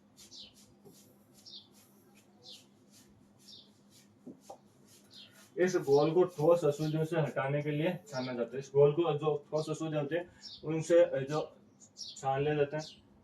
इसके अलावा आता है छाना हुआ जो घोल होता है सूखा होकर ठोस सेल की शीट या फ्लेक्स के रूप में तैयार किया जाता है। जो छाना हुआ होता है उसको घोल को ठोस सूखा कर सेल, या मैं बात करूँ जो शीट होती है, फ्लेक्स शीट होती है, उसके रूप में क्या कर लिया, तैयार कर लिया जाता है। सेल को उसके रंग और गुणवत्ता के आधार पर वर्गीकृत किया गया है। जो सेल होता है उसके एक तो क्वालिटी के आधार पर, गुणवत्ता के आधार पर, या उसके रंग के आधार पर, कलर के आधार पर उसको क्या किया गया, वर्गीकृत किया गया। सेल का उपयोग चमकदार और सुरक्षात्मक गुणों के कारण लकड़ी की जो पॉलिश होती है, फर्नीचर वगैरह होता है। इसके अलावा जो मैं बात करूँ जो पारंपरिक कला या हस्तशिल्प कला होते हैं उसके अंदर इस लाभ का क्या कहते हैं, पालन क्या या इसका यूज किया जाता है। इसके अलावा वार्निश और सजावट के लिए जो वार्निश होता है या जो सजावटी सामान होता है उसके इसमें वो यूज करते हैं। इसके अलावा ये एक बहुमुखी और वाणिज्यिक रूप से महत्वपूर्ण है। तो ये हमारा जो फर्नीचर वगैरह हो गया, लकड़ी वगैरह हो गया, वार्निश हो गया, सजावटी काम जो होते हैं, हस्तशिल्प कला जो हाथों से जो बनाए गए आइटम होते हैं उसके अंदर भी इसके अंदर क्या किया जाता है, जो लाभ होता है उसका क्या किया जाता है, उपयोग किया जाता है। चलते हैं अगले क्वेश्चन की ओर। और अगला क्वेश्चन है कि परागणों की प्रमुख प्रजातियों को सूचीबद्ध कीजिए।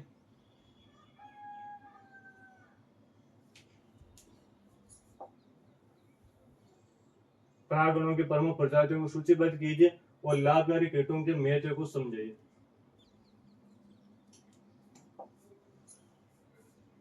Enlist the important species of pollinators and explain important on the beneficial insect।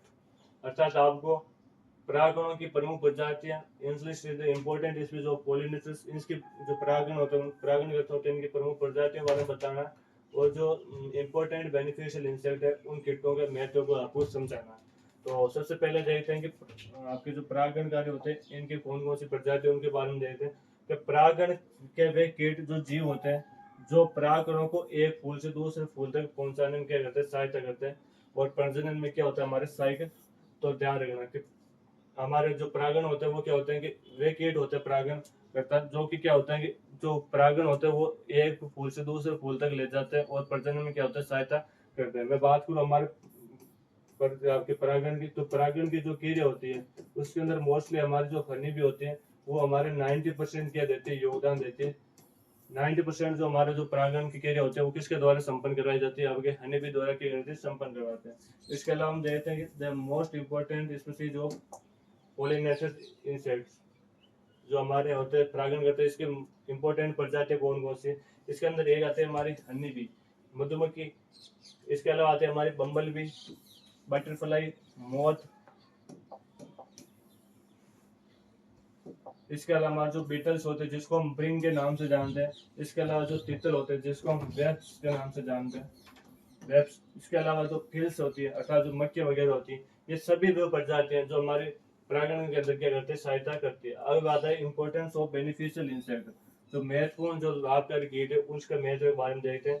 ये परागण कर पौधों की उपज बढ़ाते हैं। जो हमारे बेनिफिशियल इंसेक्ट होते हैं ये क्या करते हैं, परागण में सहायक होते हैं, और सहायक होते हैं हमारे जो उपज है उसके अंदर बढ़ाने में क्या होता है, सहायक होते हैं। ये कीट फसलों के शत्रुओं को नियंत्रित करते हैं। ये कीट होते हैं हमारे जो फसलों के जो शत्रु होते हैं उनको क्या करते हैं, नियंत्रित करने में भी क्या करते हैं, सहायता करते हैं। इसके अलावा मैं बात करूँ मृदा उर्वरता में सुधार करते हैं। किसमें सुधार करता है, हमारी मृदा उर्वरता में क्या करता है, सुधार करते हैं। और ये हमारी जो बायोडाइवर्सिटी है, जैव विविधता की बात करो तो जैव विविधता भी बनाए रखने के अंदर क्या होता है, हमारे सहायक होते हैं। इसके अलावा ये लाभकारी कीट पर्यावरण संतुलन और कृषि उत्पादन दोनों के लिए हमारे अनिवार्य होते हैं। या मैं बात करूँ पर्यावरण के लिए और कृषि उत्पादन के लिए, दोनों के लिए कैसे होते हैं, लाभकारी होते हैं। तो ये हमारे 5 हमने वो देख लिए बेनिफिशियल जो कीट्स होते हैं उनकी इंपॉर्टेंस देख ली।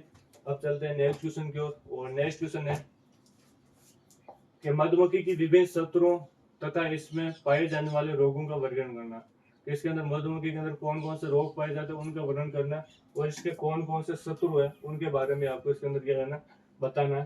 तो पहले देखते हैं कि इसके शत्रुओं के बारे में। तो यहाँ पर बता रखा है कि मधुमक्खी में कई तरह के शत्रु और परजीवी द्वारा होने वाले रोग इससे क्या करते हैं, प्रभावित करते हैं। अब इसमें बात करते हैं मधुमक्खी के शत्रु। तो पहला आता है हमारा वैक्स मोथ। वैक्स मोथ क्या होती है, तो ये कीट मधुमक्खी के छत्ते या जो मोम होते हैं उसको क्या पहुंचाते हैं, नुकसान होता है। जो वैक्स मोथ होते हैं, जो मधुमक्खी का छत्ता होता है, एक तो छत्ता, और मैं बात करूं जो मोम होती है, छत्ते और मोम, इन दोनों को क्या पहुंचाते हैं, नुकसान पहुंचाते हैं। और जो छत्ते के अंदर जो छुपकर ये मधुमक्खी का जो भोजन होता है उसको भी क्या कर देते हैं, खराब कर देते हैं। जो मधुमक्खी जो भोजन होता है वो क्या होता है, हमारा रॉयल जेली होता है। इसके अलावा आता है एंड्स एंड वेब्स, अर्थात चींटियां और जो वेब्स होते हैं वो ये मधुमक्खी के छत्ते पर हमला करते हैं। किस पर हमला करते हैं, मधुमक्खी के छत्ते पर हमला करते हैं, और मधुमक्खी को क्या करते हैं, मार भी सकते हैं। तो ये भी ध्यान रखना। ये तो कौन सा हो गया, हमारा वैक्स मोथ हो गया, एक हमारा हो गया एंड्स एंड वेब्स हो गया।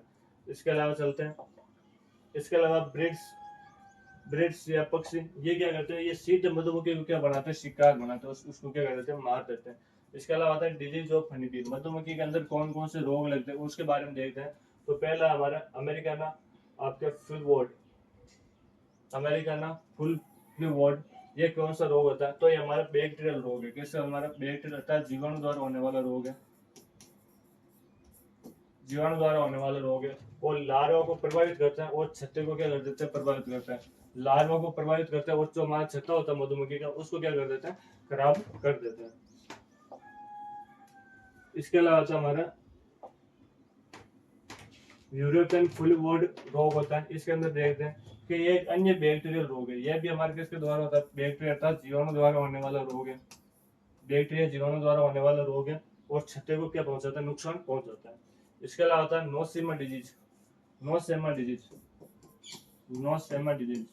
डिजीज क्या होती है, ये मधुमक्खी के अंदर एक इंपॉर्टेंट रोग है, नोसेमा डिजीज। बात करते हैं, ये मधुमक्खी के पाचन तंत्र को प्रभावित करता है। किसको करता है, जो मधुमक्खी का जो डाइजेस्टिव सिस्टम होता है उसको क्या करता है, इफेक्ट करता है। इसके अलावा होता है आपके बात करो वेरामाइट। ये क्या होते हैं, ये परजीवी मधुमक्खी के शरीर से खून चूसता है और उससे वायरस से फैलता है। ये मधुमक्खी के शरीर से खून चूसता है, और ये हमारे कैसे वायरस से, हमें बात करूं विषाणु, वायरस या विषाणु जनित आपके क्या रोग है। इसके अलावा हम बात करते हैं हमारा चेकबोर्ड। ये क्या होता है, ये फंगस जनित होता है। कैसे होता है, फंगस या फफूंद द्वारा होने वाला रोग है, और पिल्ले को कठोर और सफेद क्या बना देता है। तो मधुमक्खी के अंदर वो 4-5 डिजीज थी, इसके बारे में आप जो देख लेना एक बार। चलते हैं नेक्स्ट क्वेश्चन की ओर।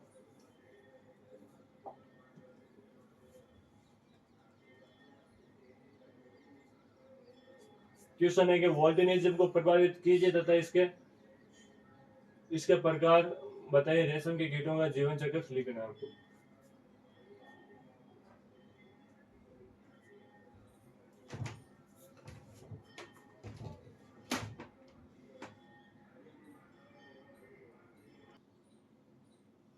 तो हमारा जो अगला क्वेश्चन है वो है कि वोल्टेनिज्म को आपको परिभाषित करना है, और इसके प्रकार बताना, और रेशम कीटों का जीवन चक्र होता है उसके बारे में आपको बताना। तो वोल्टेनिज्म देखते हैं, वोल्टेनिज्म क्या होता है कि किसी कीट की एक वर्ष के अंदर कितनी पीढ़ियां होती है वो क्या कहलाती है, हमारी वोल्टेनिज्म कहलाती है। और इसके आधार पर हम कीटों को 3 भागों के अंदर बांटते हैं। तो एक बार वापस डेफिनेशन देते हैं, एक वर्ष में किसी कीट की उत्पन्न होने वाली पीढ़ियां होती है, पीढ़ियों की जो संख्या होती है उसको क्या बोलते हैं, वोल्टेनिज्म बोलते हैं। और इसके टाइप कितने होते हैं, तो इसके आधार पर, संख्या के आधार पर उत्पन्न होने वाली पीढ़ियों के आधार इसको 3 भागों के अंदर बांटता है। तो पहला हमारा आता है यूवी वोल्टाइन। यूवी वोल्टाइन क्या होते हैं कि वे कीट या ऐसे कीट जिनके 1 साल के अंदर एक ही पीढ़ी होती है, वो कैसे मतलब हमारे यूवी वोल्टाइन कहलाते हैं। इसके अलावा आता है आपके बीओ वोल्टाइन क्या होते हैं कि 2 जनरेशन पर ईयर, कैसे कीट जिनकी हमारे 1 वर्ष के अंदर कितनी पीढ़ी होती है, 2 पीढ़ी होती है। इसके अलावा आता है हमारे मल्टी वोल्टाइन क्या होता है, उसके अंदर मल्टीपल जनरेशन पर ईयर, अर्थात ऐसी कीट जिसके अंदर एक वर्ष के अंदर बहुत सारी या दो से अधिक क्या होती है, हमारी पीढ़ियां उत्पन्न होती है, क्या कहलाता है, हमारा मल्टी वोल्टाइन कहलाता है। तो आपके समझ में आ गया हो गया कि वोल्टेनिज्म क्या होता है। वोल्टेनिज्म की किसी कीट की एक वर्ष के अंदर कितनी आपकी पीढ़ियां होती है, वो वोल्टेनिज्म कहलाती है। इसके अलावा कीटों में तीन भाग में आता है, यूवी वोल्टाइन, ब्यू वोल्टाइन और मल्टी वोल्टाइन। यूवी मतलब एक साल के अंदर एक पीढ़ी, आपके ब्यू वोल्टाइन मतलब एक साल के अंदर दो पीढ़ियां, और मल्टी वोल्टाइन मतलब तो आपके मल्टीपल जनरेशन, आपके 1 ईयर। इसके अलावा बात करते हैं रेशम कीट का जीवन चक्र। रेशम कीट के जीवन चक्र की बात करते हैं, लाइफ साइकिल ऑफ आपके सिल्क वॉर्म।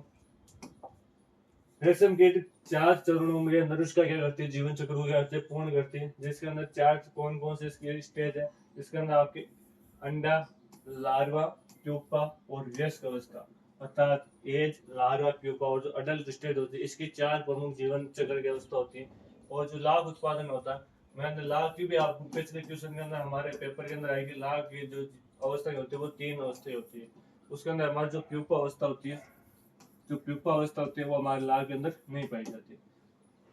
तो बात करते हैं अंडे की। जो अंडा होता है वो 10 से 14 दिन के अंदर क्या निकल जाता है, इससे जो रेशम कीट होता है वो बाहर निकल जाते हैं। और जो लार्वा होते हैं, जिसकी जो लार्वा अवस्था होती है वो 4 से 6 सप्ताह की होती है। कितनी होती है, 4 से 6 सप्ताह की होती है। और ये अपने आप को रेशम तंतु से, यहाँ पर बता रहे लार सॉरी, ये हमारी प्यूपा है यहाँ पर।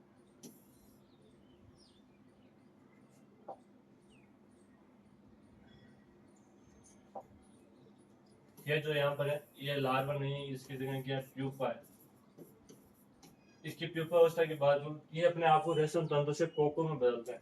आपसे क्वेश्चन पूछ लेगा, रेशम कीट कौन से अवस्था के अंदर आपके रेशम तंतु से कोको में बदलते हैं, तो वो कौन सी अवस्था है, इसकी प्यूपा अवस्था। कौन सी प्यूपा अवस्था है जिसमें ये क्या करते हैं, रेस कोको से आपके रेशम तंतु से कोको में बदलते हैं। इसके अलावा व्यस्त व्यस्त अवस्था के अंदर व्यस्त पतंगे कोकों से निकलकर प्रजनन करते हैं और इसके अंदर क्या होता है, अंडे देते हैं। तो इसकी रेशम कीट की हमारी जीवन चक्र अवस्था हुई। इसके अलावा बात करते हैं ट्राइकोडर्मा।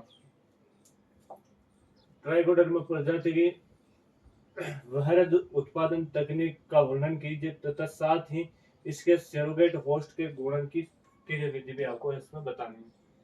सेरोगेटिव होस्ट के आपकी क्रिया विधि होती है, इसके बारे में आपको बताना है।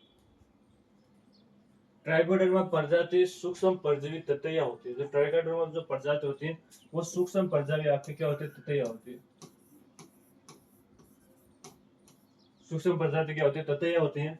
और जो कई लेपिडोप्टेरन कीटों से नियंत्रण के लिए जैविक नियंत्रण एजेंट के रूप में कार्य करती है। ये आपके क्या करती है, जो जैविक नियंत्रण जो एजेंट होती है उसके रूप में क्या करती है, कार्य करती है। आगे देखते हैं।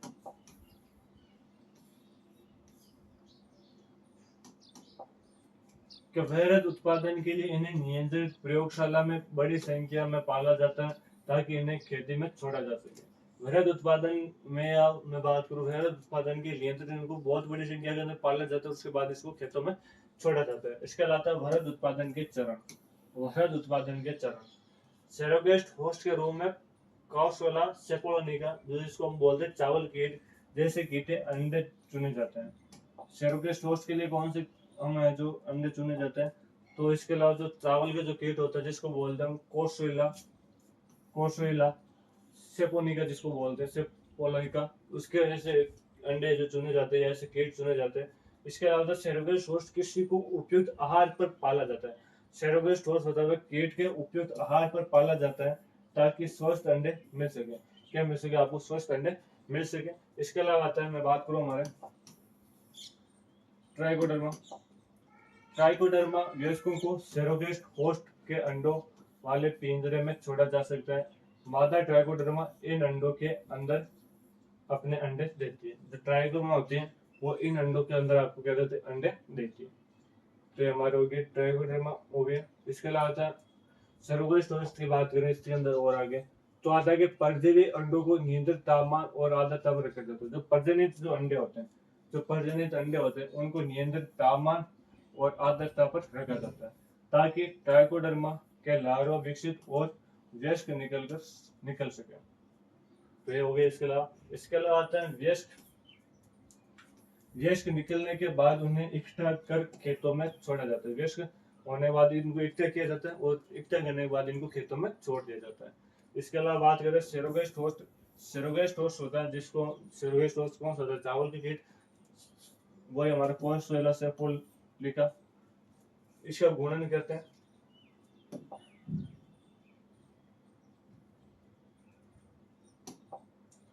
स्वस्थ कोसोएला वयस्कों को कृत्रिम आहार या मक्का जैसे अनाज के साथ पिंजरों में रखा जाता है।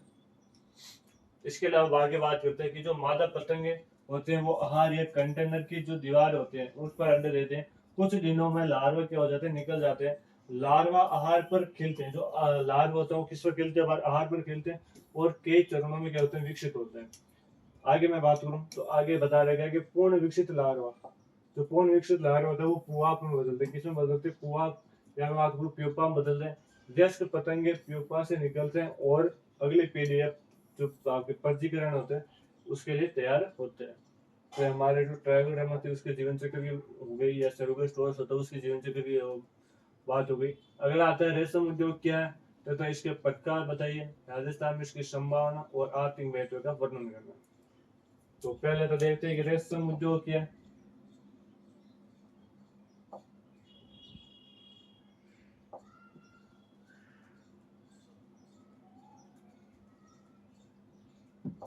सबसे पहले देखते हैं कि रेशम उद्योग क्या है, तथा इसके प्रकार बताइए, राजस्थान में इसकी संभावना बतानी और इसका आर्थिक महत्व भी आपको बताना है।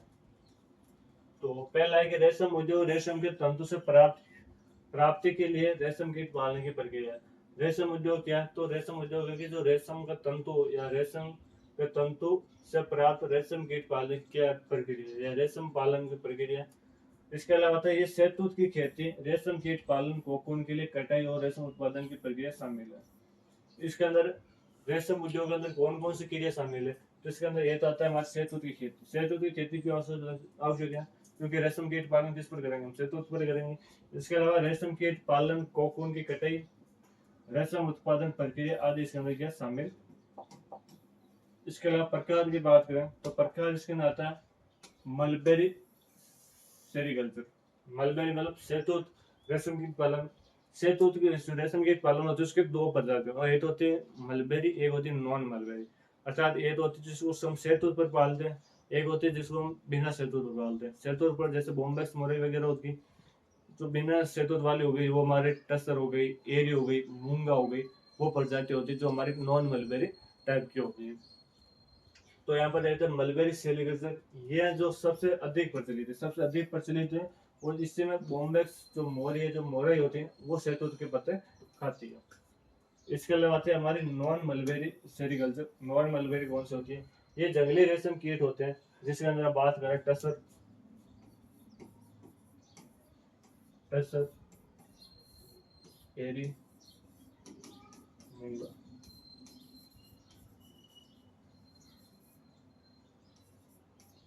मूंगा एरी हो गई हमारी, और टसर हो गई, ये इसकी प्रजाति है, ठीक है। इसके अलावा बात करते हैं, इनका पालन होता है तथा अर्जुन, सरसों आदि पौधे ये खाती है। ये रेशम को नहीं खाती है, ये किसको खाते हैं, अर्जुन को, सरसों वगैरह आदि जो पौधे होते हैं उनको उन पर रहते हैं और उनकी पत्तियों को ये खाती है। इसके अलावा बात करते हैं इकोनॉमिक इम्पोर्टेंट ऑफ सेरिकल्चर, आर्थिक इसका महत्व क्या है उसके बारे में देखते हैं कि लाखों लोगों को अवसर प्रदान करती है, लाखों लोगों को अवसर प्रदान करती है। विशेषकर जो ग्रामीण महिलाएं और किसान होते हैं उनके लिए आजीविका का क्या स्रोत है, उनके लिए आजीविका के क्या स्रोत है।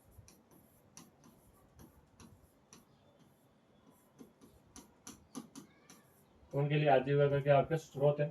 तो ये ध्यान रखना कि जो काफी लोगों को अवसर प्रदान करते हैं, खासकर जो गाँव के अंदर जो महिलाएं, जो किसान है, जो बेरोजगार है, उनके लिए रोजगार का स्रोत है या उनके लिए अवसर प्रदान करती है।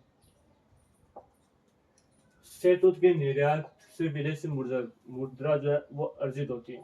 यदि हम शहतूत है उसके यदि हम निर्यात करते हैं दूसरे देश से, तो वहां से हमें विदेशी जो मुद्रा है वो क्या होती है, अर्जित होती है। ग्रामीण विकास और गरीबी उन्मूलन में मदद करता है। शहतूत जो है उद्योग है वो आपके जो ग्रामीण उद्योग है या जो ग्रामीण जो उन्मूलन है या जो ग्रामीण जो विकास है उसमें क्या करता है, सहायता करता है। इसके अलावा आता है वस्त्र, वस्त्र उद्योग के लिए उच्च मूल्य वाला प्राकृतिक तंतु प्राप्त होता है। ये हम वस्त्र निर्माण करते हैं तो उसके लिए हमें उच्च मूल्य वाला क्या हो जाता है, जो तंतु होता है वो क्या होता है, प्राप्त होता है। इसके अलावा आता है स्कोप ऑफ सेरिकल्चर इन राजस्थान, कि राजस्थान के अंदर इसकी खेती के क्या महत्व है या इसकी खेती कैसे करें। तो हमारे पूरे राजस्थान के अंदर शहतूत संभव नहीं है। राजस्थान के कुछ जिले यहाँ पर दे रखे हैं, जैसे जयपुर, अजमेर और उदयपुर जैसे क्षेत्रों में शहतूत की खेती के लिए अनुकूल जलवायु और मिट्टी है। शहतूत के हमने पिछले क्वेश्चन देखा था, इसकी जलवायु कैसी चाहिए, आर्द्र और शुष्क चाहिए, मिट्टी कैसी होनी चाहिए, प्रोपगेशन कैसे करते हैं, प्लांटिंग कैसे करते हैं, जो इसकी पौधे से पौधे की दूरी होती है वो कितनी रखते हैं, वो सारी चीजें हम पहले क्वेश्चन में देख चुके हैं। तो वह सारी इसके अंदर क्या है, वो इसके जलवायु अनुकूल व्यवस्था हमारी इन 3 जिलों के अंदर है। इसके अलावा राजस्थान सरकार ग्रामीण रोजगार आय बढ़ाने के लिए रेशम उद्योग को बढ़ावा देती है। अगला है कि ये कृषि की विविधता लाने और वैकल्पिक आजीविका प्रदान करने के माध्यम है। पानी की कमी और जागरूकता की कमी चुनौतियां हैं, लेकिन तकनीकी सुधार में उत्पादन बढ़ सकता है। पानी की कमी इसके लिए एक चुनौती है, लेकिन यदि हम कोशिश करें तो इसका जो उत्पादन राजस्थान के अंदर भी संभव है। चलते हैं नेक्स्ट क्वेश्चन की ओर, और नेक्स्ट क्वेश्चन है मधुमक्खी पालन क्या है। मधुमक्खी पालन में उपयोग किए जाने वाले विभिन्न उपकरणों को सूचीबद्ध करना है और उनका आपको विस्तार से वर्णन करना है। ये इंपॉर्टेंट क्वेश्चन है आपके, जो मधुमक्खी पालन के अंदर जो कौन कौन से इक्विपमेंट्स यूज रहते हैं, ये इंपॉर्टेंट क्वेश्चन है। हो सकता है कि ये क्वेश्चन इस बार रिपीट भी होगा। क्या होगा, ये क्वेश्चन आपके इस बार मेरे को ऐसा लग रहा है कि जो क्वेश्चन है आपका क्या होगा, आपका रिपीट होगा। तो मधुमक्खी पालन क्या है और मधुमक्खी पालन में उपयोग किए जाने वाले विभिन्न उपकरणों को सूचीबद्ध करना है और उनका विस्तार से वर्णन भी आपको करना है। अगला क्वेश्चन है मधुमक्खी पालन जिसके अंदर बी कीपिंग भी कहते हैं। मधुमक्खी पालन जिसको हम क्या बोलते हैं, बी कीपिंग बोलते हैं, BW के बी कीपिंग बोलते हैं। ठीक है, मधुमक्खी के छत्तों को मानव द्वारा पालने की जो प्रक्रिया है उसको ये मधुमक्खी पालन कहलाते हैं, ताकि शहद, मोम, जो प्रोपोलिस, रॉयल वगैरह होते हैं जैसे उत्पाद प्राप्त किया जा सके और फसलों के परागण में भी मदद कर सकते हैं। फसलों के परागण में भी क्या कर सकते हैं, मदद कर सकते हैं।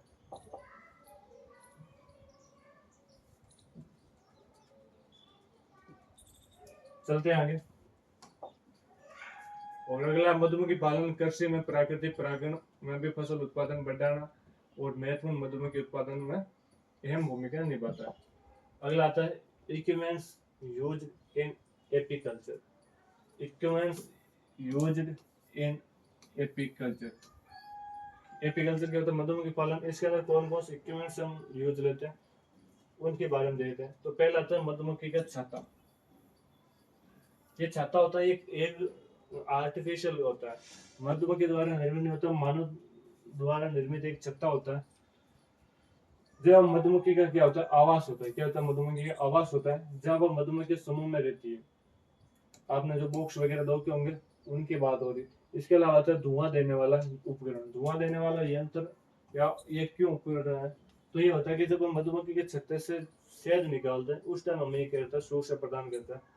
मधुमक्खियों को शांत करने के लिए धुआं उत्पन्न करता है और छत्ते से शहद निकालना भी क्या होता है, आसान होता है और कैसा होता है, हमारा सुरक्षित रहता है।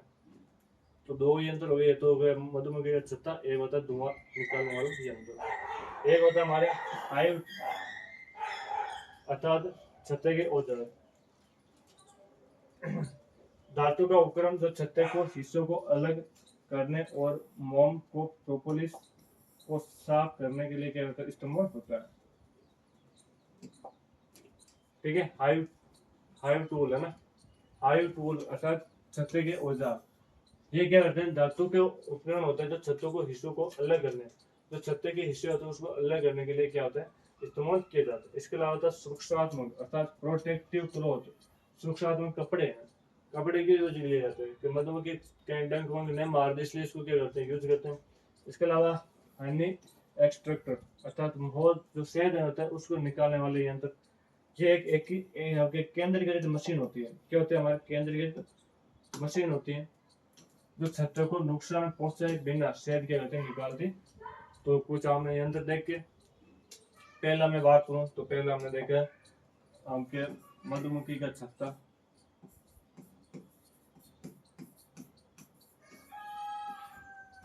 मधुमक्खी का छत्ता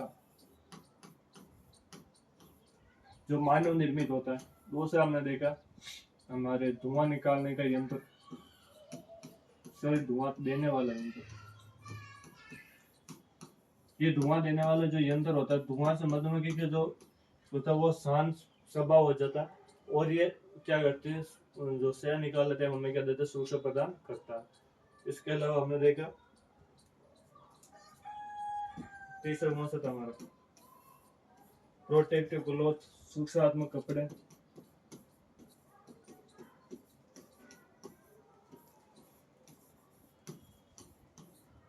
इसके अलावा हमने देखे सुरक्षात्मक कपड़े हो गए। इसके अलावा हमने देखे छत्ते के औजार,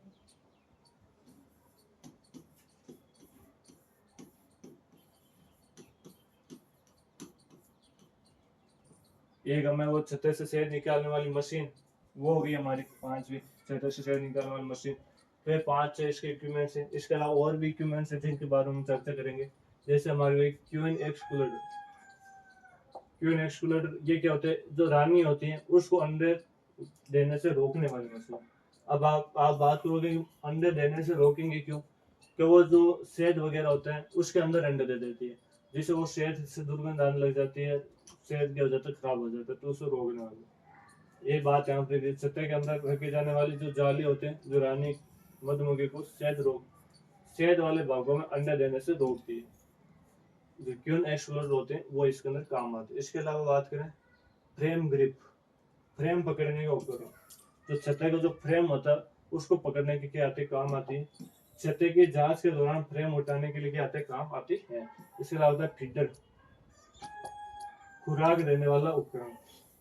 जब फूल कम हो तो फूल कम होता है मोस्टली सर्दी के अंदर, तब मधुमक्खियों को शक्कर या जो सिरप का जो घोल देते उस टाइम ये क्या आते काम आती है, फीडर आता है ना। इसके अलावा नेक्स्ट पेपर बचा हमारा 2021 और 22 का पेपर है, उसके बारे में चर्चा करते हैं।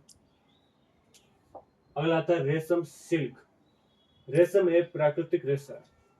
सबसे पहले देख देंगे 21-22 में पूछा है कि रेशम क्या है, तो रेशम एक प्राकृतिक रेशा है। कैसा है, एक नेचुरल रेशा है जो कीट के लार्वा द्वारा उत्पन्न होता है और मुख्य रूप से वस्त्र निर्माण में उपयोगी होता है। जो रेशम होता है वो एक प्राकृतिक रेशा होता है, जो कीट होता है उनकी लार्वा से प्राप्त होता है या उनके लार्वा से प्राप्त होता है, और ये मोस्टली किसी अंदर कपड़े निर्माण में क्या होता है, सहायक होता है। ये स्पर्श में, मजबूत में और चमकदार भी होता है। इसके अलावा सीड लाख मैंने आपको पहला पेपर में देखा 24-25 वाला, उसके अंदर मैंने डेफिनेशन बता दिया आपको। और सीड लैग वापस बता दो, सीड लैग क्या होती है। सीड लैग वो उत्पाद होता है जिसमें लाख कीट होते हैं, उसको जो होस्ट प्लांट होते हैं उन पर छोड़ते हैं, जिसको खुरच कर अलग किया जाता है। ये उसके लाभ उत्पादन का प्रारंभिक चरण को हमने देख लिया था। स्टिपलिंग हमने देख ली थी, स्टिपलिंग की डेफिनेशन हमने देखी। मधुमक्खी चारागाह के बारे में हमने बहुत बड़ा क्वेश्चन देखा था लास्ट वाले पेपर के अंदर। वापस मैं आपको बता दूं कि जब मधुमक्खी के जो कॉलोनी होते हैं या छत्ते होते हैं उनके आसपास ऐसे पौधे या ऐसे बड़े वृक्ष जिनसे वो रस, मैं बात करूँ मधु पराग आदि क्या करते प्राप्त करती है, आपके हनीबी मॉइस्चर कहलाते हैं, सॉरी पोस्चर कहलाते हैं। इसके अलावा आते हैं आपके परागण पोलिनेटर्स, वे कीट जो मानव या वे कीट या जानवर जो फूल के नर भाग से मादा भाग तक पराग पहुंचाते हैं या जो परागण में सहायक होते हैं। सब जानते हैं इसकी परिभाषा परागण की। और 90% फसलों में किसके द्वारा होता है, मधुमक्खी के द्वारा होता है। अगला आता है सुपर पैरासिटिज्म और मल्टी पैरासिटिज्म। सुपर पैरासिटिज्म और मल्टी पैरासिटिज्म के बीच में आपको डिफरेंट बताना। तो पहला डिफरेंट है कि एक ही परजीवी प्रजाति के कई अंडे एक ही मेजबान पर देना, कि एक कोई प्रजाति है और एक प्रजाति होती है वो बहुत सारे अंडे एक ही मेजबान पर देते हैं, तो कहलाते हैं हमारे सुपर पैराटिज्म।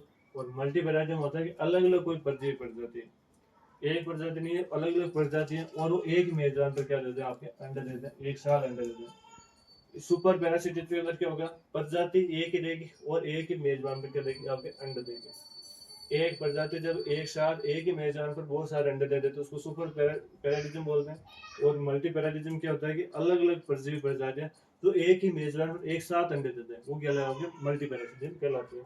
एक है प्रजाति लार्वा के बीच प्रतिस्पर्धा, एक ही प्रजाति जो लार्वा होता है उसके बीच प्रतिस्पर्धा।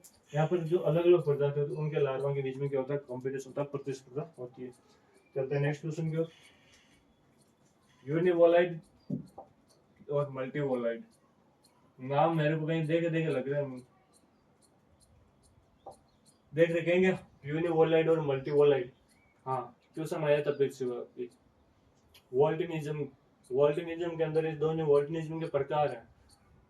पहला आता है आपके यूनिवोल्टाइन और दूसरा हमारा मल्टी वोल्टाइन। क्या होता है यूवी वोल्टाइन मतलब एक वर्ष के अंदर एक पीढ़ी, मल्टी का मतलब एक वर्ष के अंदर बहुत सारी पीढ़ी या दो से अधिक पीढ़ी। सेम ये लिख रही वर्ष में केवल एक पीढ़ी, और इसके अलावा होता है वर्ष में दो से अधिक पीढ़ी उत्पन्न करना। इसका मतलब आवास ऐसे क्षेत्रों में होता है जहाँ स्पष्ट ऋतु होते हैं। आवास ऐसे क्षेत्रों में होता है जहाँ पर क्या होता है, स्पष्ट ऋतु होती है। आवास ऐसे क्षेत्र में होता है जहाँ पर पूरे वर्ष अनुकूल जलवायु हो। आवास ऐसे क्षेत्रों में होता है जहाँ पर क्या होती है, जलवायु क्या होती है, अनुकूल होती है। इसके अलावा कुछ शीतोष्ण रेशम कीट जाती है, कुछ शीतोष्ण रेशम कीट होते जाते जैसे इसके अंदर भारत में उष्ण कटिबंधीय रेशम या बॉम्बेक्स मोरई वगैरह जो आते हैं वो इसके अंदर आ जाएगी। तो ये आपने यूनिवोलाइड और मल्टीवोलाइड के अंदर डिफरेंट देख लें। चलते हैं नेक्स्ट क्वेश्चन की ओर। नेक्स्ट क्वेश्चन है हमारा लाह कीट के प्रकोष्ठी पौधे। लाह कीट के प्रकोष्ठी पौधों के बारे में हमने देख लिया था। 5-6 मैंने आपको नाम बताए थे, पलास हो गया, साल हो गया, आपके शीशम हो गया, है ना, एक दो और थे, बबूल था एक, तो ये उसके अंदर हमने देख लिया था। इसके अलावा था मधुमक्खियों का मौसमी प्रबंधन अच्छी तरह से देख लिया था। 4 जो सीजन होती है, गर्मी में किस प्रकार करते हैं, सर्दी में किस प्रकार करते हैं, हमारे बरसात के मौसम में कैसे करते हैं, वसंत ऋतु में कैसे करते हैं, चारों मैंने अलग अलग बताई थी। गर्मी समर सीजन के अंदर तो मैंने बताया था कि गर्मी ज्यादा पड़ती है इसलिए इसको ठंड और छाया प्रदान करके रखनी चाहिए। विंटर के अंदर मैंने बताया सर्दी ज्यादा पड़ती है इसके लिए इसको हवा को जो छता है उसको गर्म स्थान पर रखना चाहिए और शक्कर सिरप वगैरह आदि को घोल देना चाहिए। बरसात के अंदर मैंने बताया कि इसको जो जल निकास उचित व्यवस्था होनी चाहिए, और आपको जो मैं बात को नमी से बचाना, ये जो फफूंद चींटियां वगैरह होते हैं उनसे छत्ते को बचाना चाहिए। बसंत ऋतु के अंदर मैंने स्प्रिंग सीजन के अंदर मैंने बताया कि सबसे अच्छी यदि कोई मधुमक्खी पालन के लिए कोई सीजन है तो कौन से बात स्प्रिंग सीजन है। चारों बार क्लियर है। इसके अलावा तो मधुमक्खी के जीवन चक्र एवं महत्वपूर्ण शत्रुओं का वर्णन करना। शत्रु हमने इसके पढ़ लिए अच्छी तरह से, वेब्स वगैरह हमने पढ़ा था, आंट वगैरह, ब्रिड्स वगैरह ना। इसके अलावा था हमारा क्वेश्चन है रेशम कीट पालन हेतु और शहतूत प्रजातियों तथा उनका हार्वेस्टिंग विधियों के तथा साथ पत्तियों के संरक्षण का आपको वर्णन करना।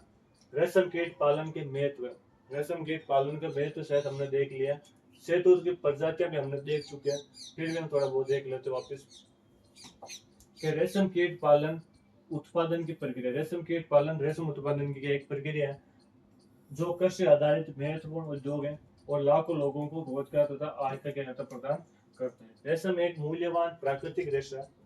रेशम आपका कैसा एक मूल्यवान और प्राकृतिक आपका रेशा है जिसका उपयोग वस्त्र, चिकित्सा और आपके जो कॉस्मेटिक जो चीजें होती है उसके अंदर इसका यूज किया जाता है।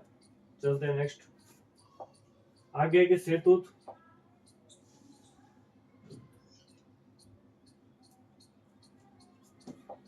शहतूत प्रमुख परपोषी पौधा है। शहतूत क्या होता है, प्रमुख परपोषी पौधा होता है जिस पर बॉम्बेक्स मोरी नामक रेशम कीट पालन किया जाता है। शहतूत पर बॉम्बेक्स मोरी नाम से जो शहतूत की जो प्रजाति उसका पालन किया जाता है, रेशम कीट के पालन की प्रजाति किया जाता है। पशु शहतूत प्रजातियों में कौन कौन सी है, तो यहाँ पर शहतूत प्रजातियों का नंबर बता रखा है S1635, S1 एक इधर S6 201, ये प्रमुख शहतूत प्रजाति है जो रेशम कीट के लिए पालने या अच्छी मानी जाती है। इसके अलावा बात करते हैं पोषण और गुणवत्ता के लिए भी प्रसिद्ध है। इसके अलावा शहतूत की पत्तियां कटाई सही समय पर की जाती है ताकि रेशम कीट को अधिक पोषण मिल सके।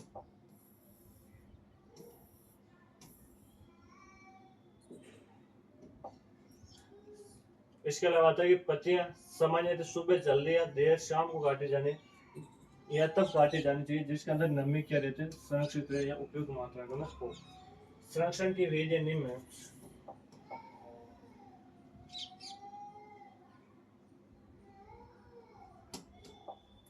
कौन सी है? पहली संरक्षण की विधि है छाव। छाव में सुखाना चाहिए जिससे नमी कम हो और पोषक तत्व क्या होगी? सुरक्षित हो। दूसरी विधि आपके पत्तियों को गीले बोझ में लपेटना चाहिए। जो पत्तियां होती है उसको किस में लपेटना चाहिए? गीले बोझ में लपेटना, ताकि उसके अंदर क्या बने रहे? आपकी ताजगी बनी रहे। क्या बने रहे? आपकी ताजगी बनी रहे। इसके अलावा था ठंडा भंडारण। पत्ती का पाउडर बनाना चाहिए ताकि दीर्घकालीन संरक्षण के लिए आपको क्या बनाना चाहिए? ठंडा पाउडर बनाना वगैरह बनाना चाहिए।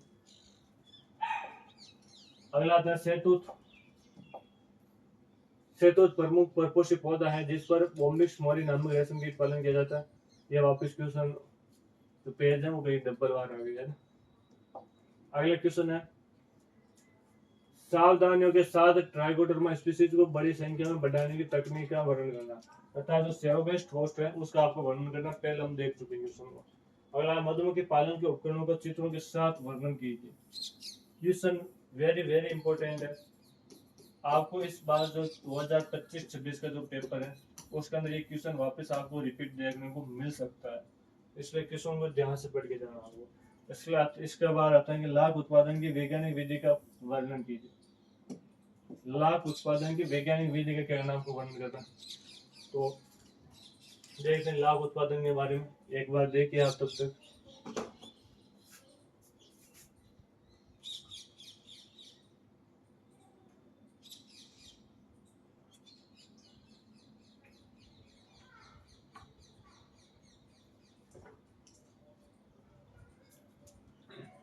हाँ, तो है कि लाख कीट से प्राप्त लार है जिसका उपयोग सेल व अन्य वस्तु बनाने में किया जाता है। लाख कीट के उत्पादन से या लाख कीट से जो हमें जो लार प्राप्त होते हैं उस लार का उपयोग हम सेल और अन्य वस्तु बनाने में करते हैं। वैज्ञानिक विधि से परपोषी पौधे का चयन, कीट का अंकुरण, विकास, कटाई, संशोधन आदि इसके अंदर क्या है शामिल। परपोषी पौधों का चयन। परपोषी पौधों का चयन किस प्रकार करेंगे? लाख कीट पालन के लिए परपोषी पौधों का चयन। पौधे स्वस्थ रोग मुक्त होने चाहिए। पेड़ चुने जाने चाहिए जिनकी शाखाएं अच्छी हो, जैसे कुसुम, बेर, पलाश, साल। साल का पेड़ होता है वो चुन सकते। इसके अलावा बबूल चुन सकते हो आप, आदि है ना। अब आते कीट का अंकुरण। परिपक्व मादा लार कीट को बड़ी लार या शाखाओं से बांधकर अंकुरित किया जाता है, जो सामान्यतः मार्च और अप्रैल में किया जाता है। तो ये कीट के अंकुरण हो गए। इसके अलावा तो विकास और विकास की अवधि के कीट भोजन के रस पर भोजन करते हैं और 6 से 8 हफ्तों के अंदर शाखाओं पर लार बनाता है। तापमान, आर्द्रता और वर्षा इसका विकास प्रभावित करते हैं। कटाई कटाई की बात करते हैं तो शाखाओं में लार के सावधानी से खुरचकर इकट्ठा किया जाता है। कटाई होती है तो शाखाएं होती है, शाखा पर जो रेजिन होता है उसको क्या करते थे? खुरच कर क्या कर लेते? इकट्ठा कर लिया जाता है। प्रसंस्करण। प्रसंस्करण का मतलब होता है कच्चे लाख को पीसा जाता है। प्रसंस्करण मतलब प्रोसेस में जो कच्चा लाख होता है उसको पीसा जाता है। इसके अलावा छाना भी जाता है ताकि अशुद्ध और शीत लाख हटाए जा सके। यह वैज्ञानिक विधि उच्च गुणवत्ता और टिकाऊ लाख कीट आबादी सुनिश्चित करती है। चलते हैं नेक्स्ट क्वेश्चन की ओर। और नेक्स्ट क्वेश्चन है हमारा रेशम कीट प्रजातियां लिखनी और रेशम कीट की नस्ली कीटों और बीमारियों का आपको वर्णन करना है।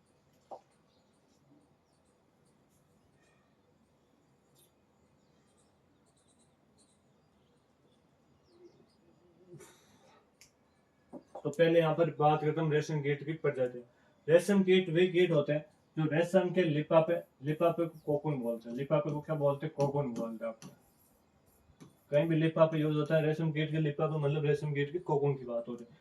बनाते हैं। भारत और विश्व में उत्पादन के लिए मुख्य रूप से विभिन्न प्रजातियां पाई जाती हैं। इसके अलावा बॉम्बेक्स मोरी, मलबेरी स्ट्रीसबोर्न, ये प्रसिद्ध रहती हैं। शहतूत की पत्तियां खाते पड़ चुके हैं पहले।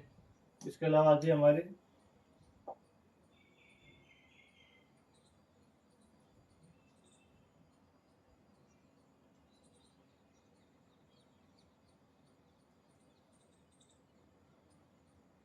हाँ, अगली मैं प्रजाति की बात करूँ। पहले हमारे बॉम्बेक्स मोरे हुए।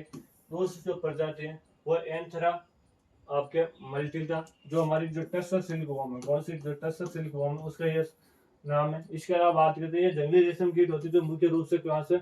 आपके मध्य और पूर्वी भारत में। मध्य और जो पूर्वी भारत है मैं बात करूँ उसके अंदर ये पाई जाती है। ये टर्मिनेलिया और सोरेव के पत्ते खाती है। जो टर्मिनेलिया और जो सोरे वो जो प्लांट होते हैं उसके क्या आते हैं, पत्तियां खाती है। अगले बात करो ये हमारी जो मूंगा सिल्क वॉर्म है, कौन सी मूंगा जो रेशम कीट है उसकी क्या प्रजाति है, ये असम में पाई जाती है। कहाँ पर पाई जाती है, आपकी असम के अंदर ये पाई जाती है। इसके अलावा बात करूं, ये मूंगा रेशम कीट बनाते हैं और सोम और आलू के पौधों खाते हैं। किसको, सोम और आलू, इनके पौधों को क्या कहते हैं, खाती है। आगे चर्चा करते हैं। अगला आता है आपके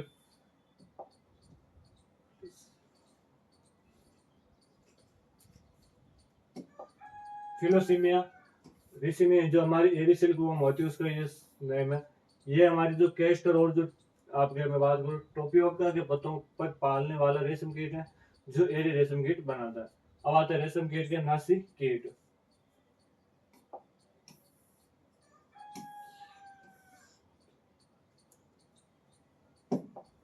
जो कीट होते हैं वो सर्वाधिक हमारे जो लार्वा और कोकून होते हैं उसको क्या पहुंचाते हैं, नुकसान पहुंचाते हैं।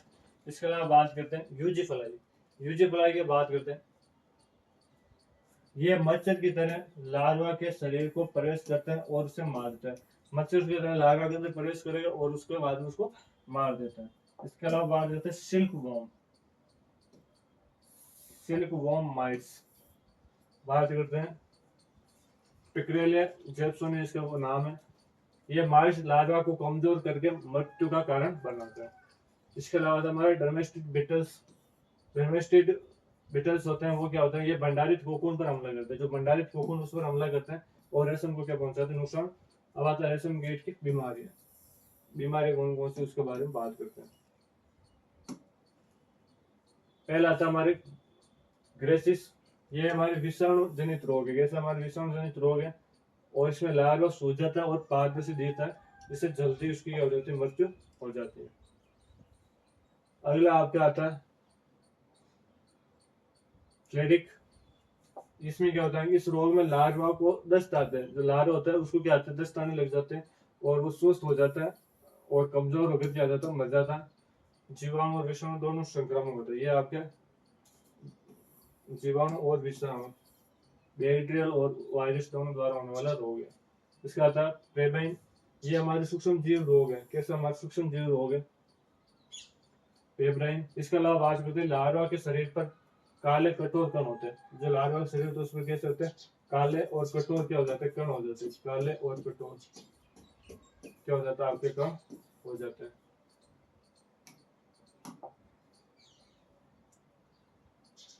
इसके अलावा बात करें